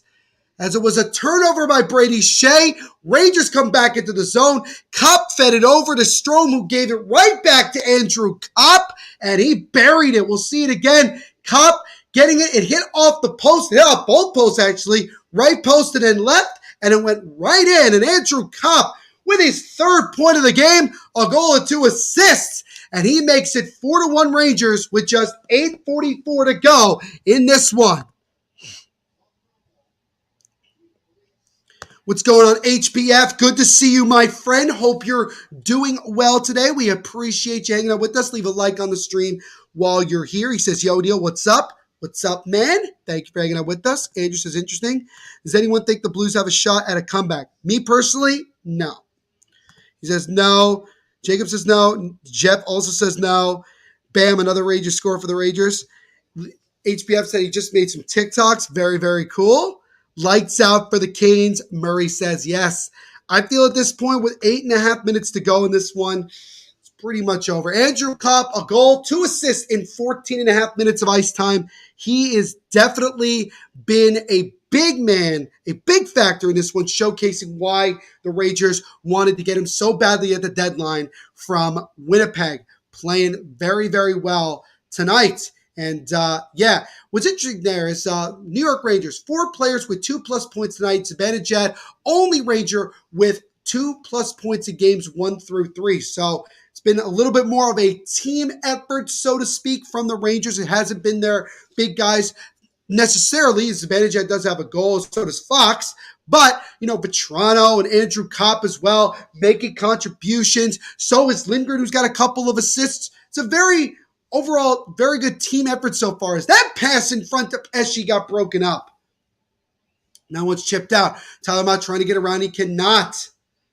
Now gets it over to backhand Hedel, and he gets crunched into the Hurricanes bench. Good hit there. And now we got some fisticuffs. As again, we got people pushing and shoving. It's Lafreniere, who I think went over and defended Tyler Mott. He was pushing and shoving with Andrei Svechnikov, of all people, and it looks like both guys are going to end up going to the box. As Svechnikov having some words even after that as he goes to the sin bin with 7:25 to go in this one. But you knew it was coming. The frustration is there. Svechnikov was the one that hit Hedel into the Hurricanes bench, and then Lafreniere, who was standing right there, he's the one that pushes and shoves Mishka Svechnikov, and then Svechnikov kind of takes him down after that play. Jeff says he's only been to MSG to see Russian concert. I've seen a couple of sporting events there, so it's an okay venue. Rangers go into the power play as Svechnikov gets 2 minutes for roughing. The Rangers will look to try to see if they can get their second power play of the night and really, really put this, really make this a blowout here as we got 7:25 to go. Rangers 1 for 3 on the power play tonight with 8 shots. They are 2 for 10 on the power play overall in the series. Soup is leaving the Leafs, therefore no playoffs for them unless they get a good goalie. It's a fair point. I have 363. Very cool. Neil, can you follow me? I'll follow you after I'm done here. On TikTok, the name is Leaf Forever. You got it, man. You got it. Jeff has seen Rush 4 times. Very cool. You will get Mini Stick Hockey League behind the scenes. Love it. Love it, HBF. Says, please. I will. Do not fret. Jeff says, are you sure forever? Man, you are a diehard. I appreciate that. Love that you guys are interacting as Zibanejad on his knees makes a pass over to Kreider. Now to Fox. The Rangers set up. Gets over to Panarin. Panarin tried to drop it to Fox. It got blocked. Fox trying to keep it in the zone. He can, but then Brayden Pesce makes a long pass, almost a breakaway shorthanded for Aho, but the Rangers are able to intercept it. So Rangers tried to stay outside and they can't. So icing offsides here against the Rangers with 6:33 to go in the third. 1:09 to go in the power play. 4-1 Rangers. Leafs Forever says, yeah. HBF says. By the way, guys, we are just about 3 minutes or so away from starting our second live watch along here on the channel. It is Game 4, Battle of Alberta. Oilers versus Flames. Oilers up 2-1 going into game number 4. And our good friends Carter and Nate will be the ones hosting that live watch along. They are the ones that host the Quack Report, which covers the Anaheim Ducks here on the channel. So go hang out with them when we're done here and tell them that their good buddy Neil Villapiano sent you over there. And that will be coming up in about 3 minutes here also on this channel. 1 minute to go in the Ranger power play, 6:23 remaining in the third. Both teams with a goal in this period. Hurricanes scored first from Teuvo Teravainen, and then a few minutes ago it was Andrew Kopp who responded with a goal himself, his third point of the game to make it 4-1. So really, if there was any momentum the Hurricanes had when it was 3-1, it has already been vanquished away by Kopp's goal. As now Necas will take a high-rising shot that is easily blockered aside by Shesterkin. I would say, other than Teravainen, Martin Necas has been the best player on the ice for the Hurricanes. Although he's missed several of his chances, he has been really aggressive from the start. Jeff Nelson said Hurricanes are done. Well, they certainly looking done tonight, that's for sure. Logan Thompson is better than Soup, but Vasi over Soup. Fair enough. Andrew says, woo, woo, woo. And then Andrew says, yes, Jeff, power play is over. Teams are back to even strength. Rangers now 1 for 4 on the power play. Didn't have a shot on goal in that one, but there's only 5:15 to go in this third period. And the Hurricanes still need 3 more goals just to tie this one. As now Tyler Mott chips it off the boards and just out of the zone here as Brendan Smith tried to reach that with exactly 5 minutes to go in this one. HBN says the MSHL draft is awesome. Awesome as now Tony DeAngelo drops it to Domi. Domi trying to find a shot he cannot. Now gives it back to Tony DeAngelo. DeAngelo holds again, gets it over, feeds it in front. That one is stopped by Shesterkin. Now it's behind the net. Svechnikov with the puck now. Svechnikov now over to Tony DeAngelo. DeAngelo has the puck knocked off him by Zibanejad, and then DeAngelo will play it back to Ranta as they'll reset. James says, I think this series will go 7 games. I think it will too. I really do. I really do. Hockey in Carolina is just odd, but it's lively there. Someone on Twitter just said Brendan Moore looks like a Batman villain. Yeah, with that little like white hair thing on the side, I think I could kind of see that. Jeff says, New York, exclamation point. Jacob says, yes. It looks like HBF and Jacob are now friends, which is lovely. So we got now exactly 4 minutes to go here in this one. This is all but officially over as the Rangers have a commanding 3-goal lead. As here comes Panarin back into the offensive zone. Panarin has the puck. He loses the puck for a minute, and then Jacob Slavin will hold it and give it over to Tony DeAngelo, who will look to clear it out of the zone, and he does. Shots are currently 29-28 in favor of the Hurricanes. By the way, guys, the official start time of Calgary versus Edmonton Game 4 is to be announced as 9:50, so in about 20 minutes. But, as I just mentioned a few minutes ago, our second live watch-along tonight with Flames versus Oilers is starting, as I just got a notification just now, is starting right now. So hang out with us here for a couple of more minutes and then go hang out with my good friends Nate and Carter as I'll take you the rest of the evening for, again, Game 4 between the Flames and the Oilers. Gerard yelling at the forwards tonight after that goal. Well, look, there might be some things that he still wants his team to do despite being up. He wants them to be as solid as they could possibly be. I just get so mad because my team is on the edge. I mean, that's fair. That's fair to get upset. Fair to get upset. But look, they still have to lose one more game. They can still win tomorrow. Always at that time. Yep. EMoy says, wow, EMoy's back in the chat. Another exclusive member. Shout out to you, EMoy. So now puck is in the right corner in Carolina's zone with 2.5 minutes to go in the third. As now Pesci will slow it up here as both teams are making a change. But yeah, the Rangers are well on their way to a dominant victory here at home. Coming back home for games 3 and 4, they were down 2-0 in the series, and they have fought their way back with 2 very convincing wins to even up this series, which is now a best of 3. And again, game 5 is in Carolina. There will be a game 6 in the Garden. The only question for that is simply, will the Rangers come home up 3-2, or will Carolina come back to the Garden up 3-2 as we get an icing here against the Rangers with 1:50 to go in the third period? Andrew says he's in his happy place tonight. Andrew, I salute to you, my friend. I'm very happy that you're in your happy place. Archduke says, add an extra round with winners and losers bracket if you want the Carolina to play in the middle of the hurricane season. That would be interesting, especially because we all would love to see a little bit more hockey and everything like that.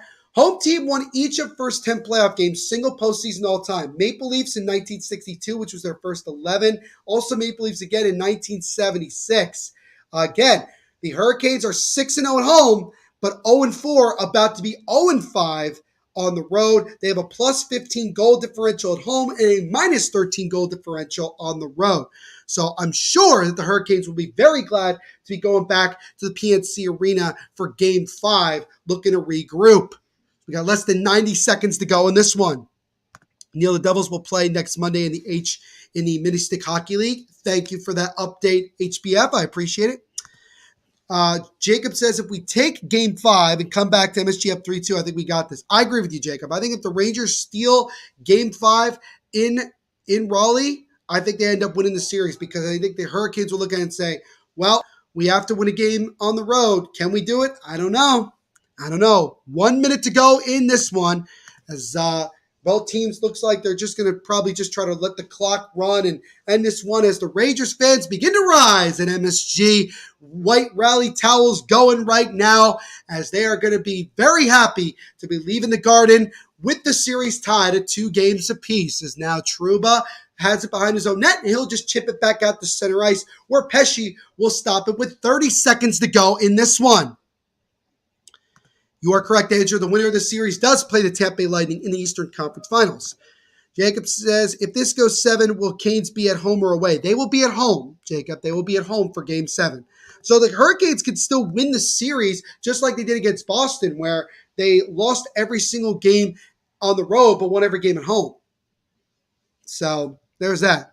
But yes, Game 7, if it does go 7, will be in Carolina. Game 5 in Carolina, Game 6 in the Garden in New York, and then Game 7, if necessary, will be also in Carolina. Face-off in the Rangers zone, 21.8 seconds to go in this one. Face-off won by the Canes, but it actually comes all the way back right in front of the Hurricanes bench. Brendan Smith will dump it here. We had some fisticuffs from Tony DeAngelo and a bunch of Rangers players as the clock expired after Game 3. Does anything happen? Looks like there might be, as Ryan Reeves and Max Domi slashing each other right there as the clock is running down. And I think they're just going to let the clock run down, as for the second straight game, we have fisticuffs as the clock expires here, as now Trouba and Kotkaniemi are going at it. Kevin Rooney in the middle of it as well. Gerard Gallant, and now, oh my goodness, Tyler Mott and Ian Cole are really going at it. They are riding each other down right now. Pause. And this is, again, showing the bad blood between these two teams. This is pretty wild here, but again, it just shows you the level of hatred that these two teams have for each other. And I'm sure that Domi and Ryan Reeves are saying, we'll see each other in Game 5 with the series now tied. As, ladies and gentlemen, with that, that is all she wrote from MSG, as the Rangers win this one in decisive fashion by the final score of 4-1. And now the series is all tied at 2 games apiece, with Game 5 in Carolina on Thursday. We got a brand new series, a best of 3. So this is going to be a series, going to drag it out, ladies and gentlemen. And I'm looking forward to seeing what these teams have in store for us in game number 5. Andrew says, oh baby indeed. That is it's impressive. And so, yeah, best of 3. And again, these two teams continuing to show dislike for one another. But I think the fun is just getting started. with this one. And on that note, ladies and gentlemen, that'll do it for me tonight on this live watch along here. As always, thank you all so much for hanging out with me tonight. I had a lot of fun interacting with you all and just chatting and watching this playoff game. It was a lot of fun. As Murray says, great game call, Neil. Thank you, Murray. I appreciate it. James says, thanks, Neil. Great live content. No worries, James. Thank you as well. Jeff says, see you fellas at the Battle of Alberta. Yes. Make sure to like and subscribe to the Hockey Podcast Network YouTube channel while you're here. New live watch-alongs every day here, covering every single game and every team in the National Hockey League. Hit the notification button as well so you don't miss any new games that we live stream. Follow the Hockey Podcast Network on all social media platforms at HockeyPodNet. Follow me on my personal Twitter at THENVPSHOW and my personal Instagram at NVPQB11. Also, make sure to go check out my podcast, The Devil's State of Mind podcast, which covers this team right here, the New Jersey Devils. New episodes every Monday and Thursday, wherever you listen to podcasts. Go search Devil's State of Mind, and you'll find it. Make sure to leave me a 5-star rating on Apple or Spotify while you're there. Helps me out tremendously. Follow our podcast Twitter account at Devil's State, Instagram at Devil's State of Mind, and like us on Facebook. Andrew says, yeah. Jeff says, great job, Neil. Thank you, Jeff. I appreciate it. Archie says, thanks, Neil. I enjoyed it as usual. Appreciate you, Archduke. Appreciate you as well. Andrew says, we're rocking it. Heart emojis. Jeff says, thank you to everybody. We also had 6 different people make their predictions tonight. Fortnite said 4-2 Rangers, 2-1 OT to Canes according to Jacob. Canes win by 3 according to Andy. Hurricanes 5-3. Archduke went 3-1 Carolina, and Murray went 3-2 Rangers. So the closest person was actually Fortnite, who said 4-2 Rangers, although Murray was kind of close as well because he said 3-2. So both of you were the closest. So, not exactly right, but pretty darn close. Andrew says Blue Jays winning 4-0. Very, very cool. But thank you all so much for hanging out with me tonight, and we will see you in the next live watch along. Once again, the final score from the Garden, the Rangers with a decisive victory tonight, even up the series at 2 games apiece as they win this one tonight, 4-1. Make sure you stay right here as my good friends Carter Potts and Nate Thomas will take you the rest of the evening as they will be doing the live watch along of Game 4 of the Battle of Alberta, Calgary Flames and Edmonton Oilers. So I hope you guys go hang out with them in just a few short moments. But again, continue to be the awesome people that you are. And as I always say at the end of every live watch along, make sure to rock on.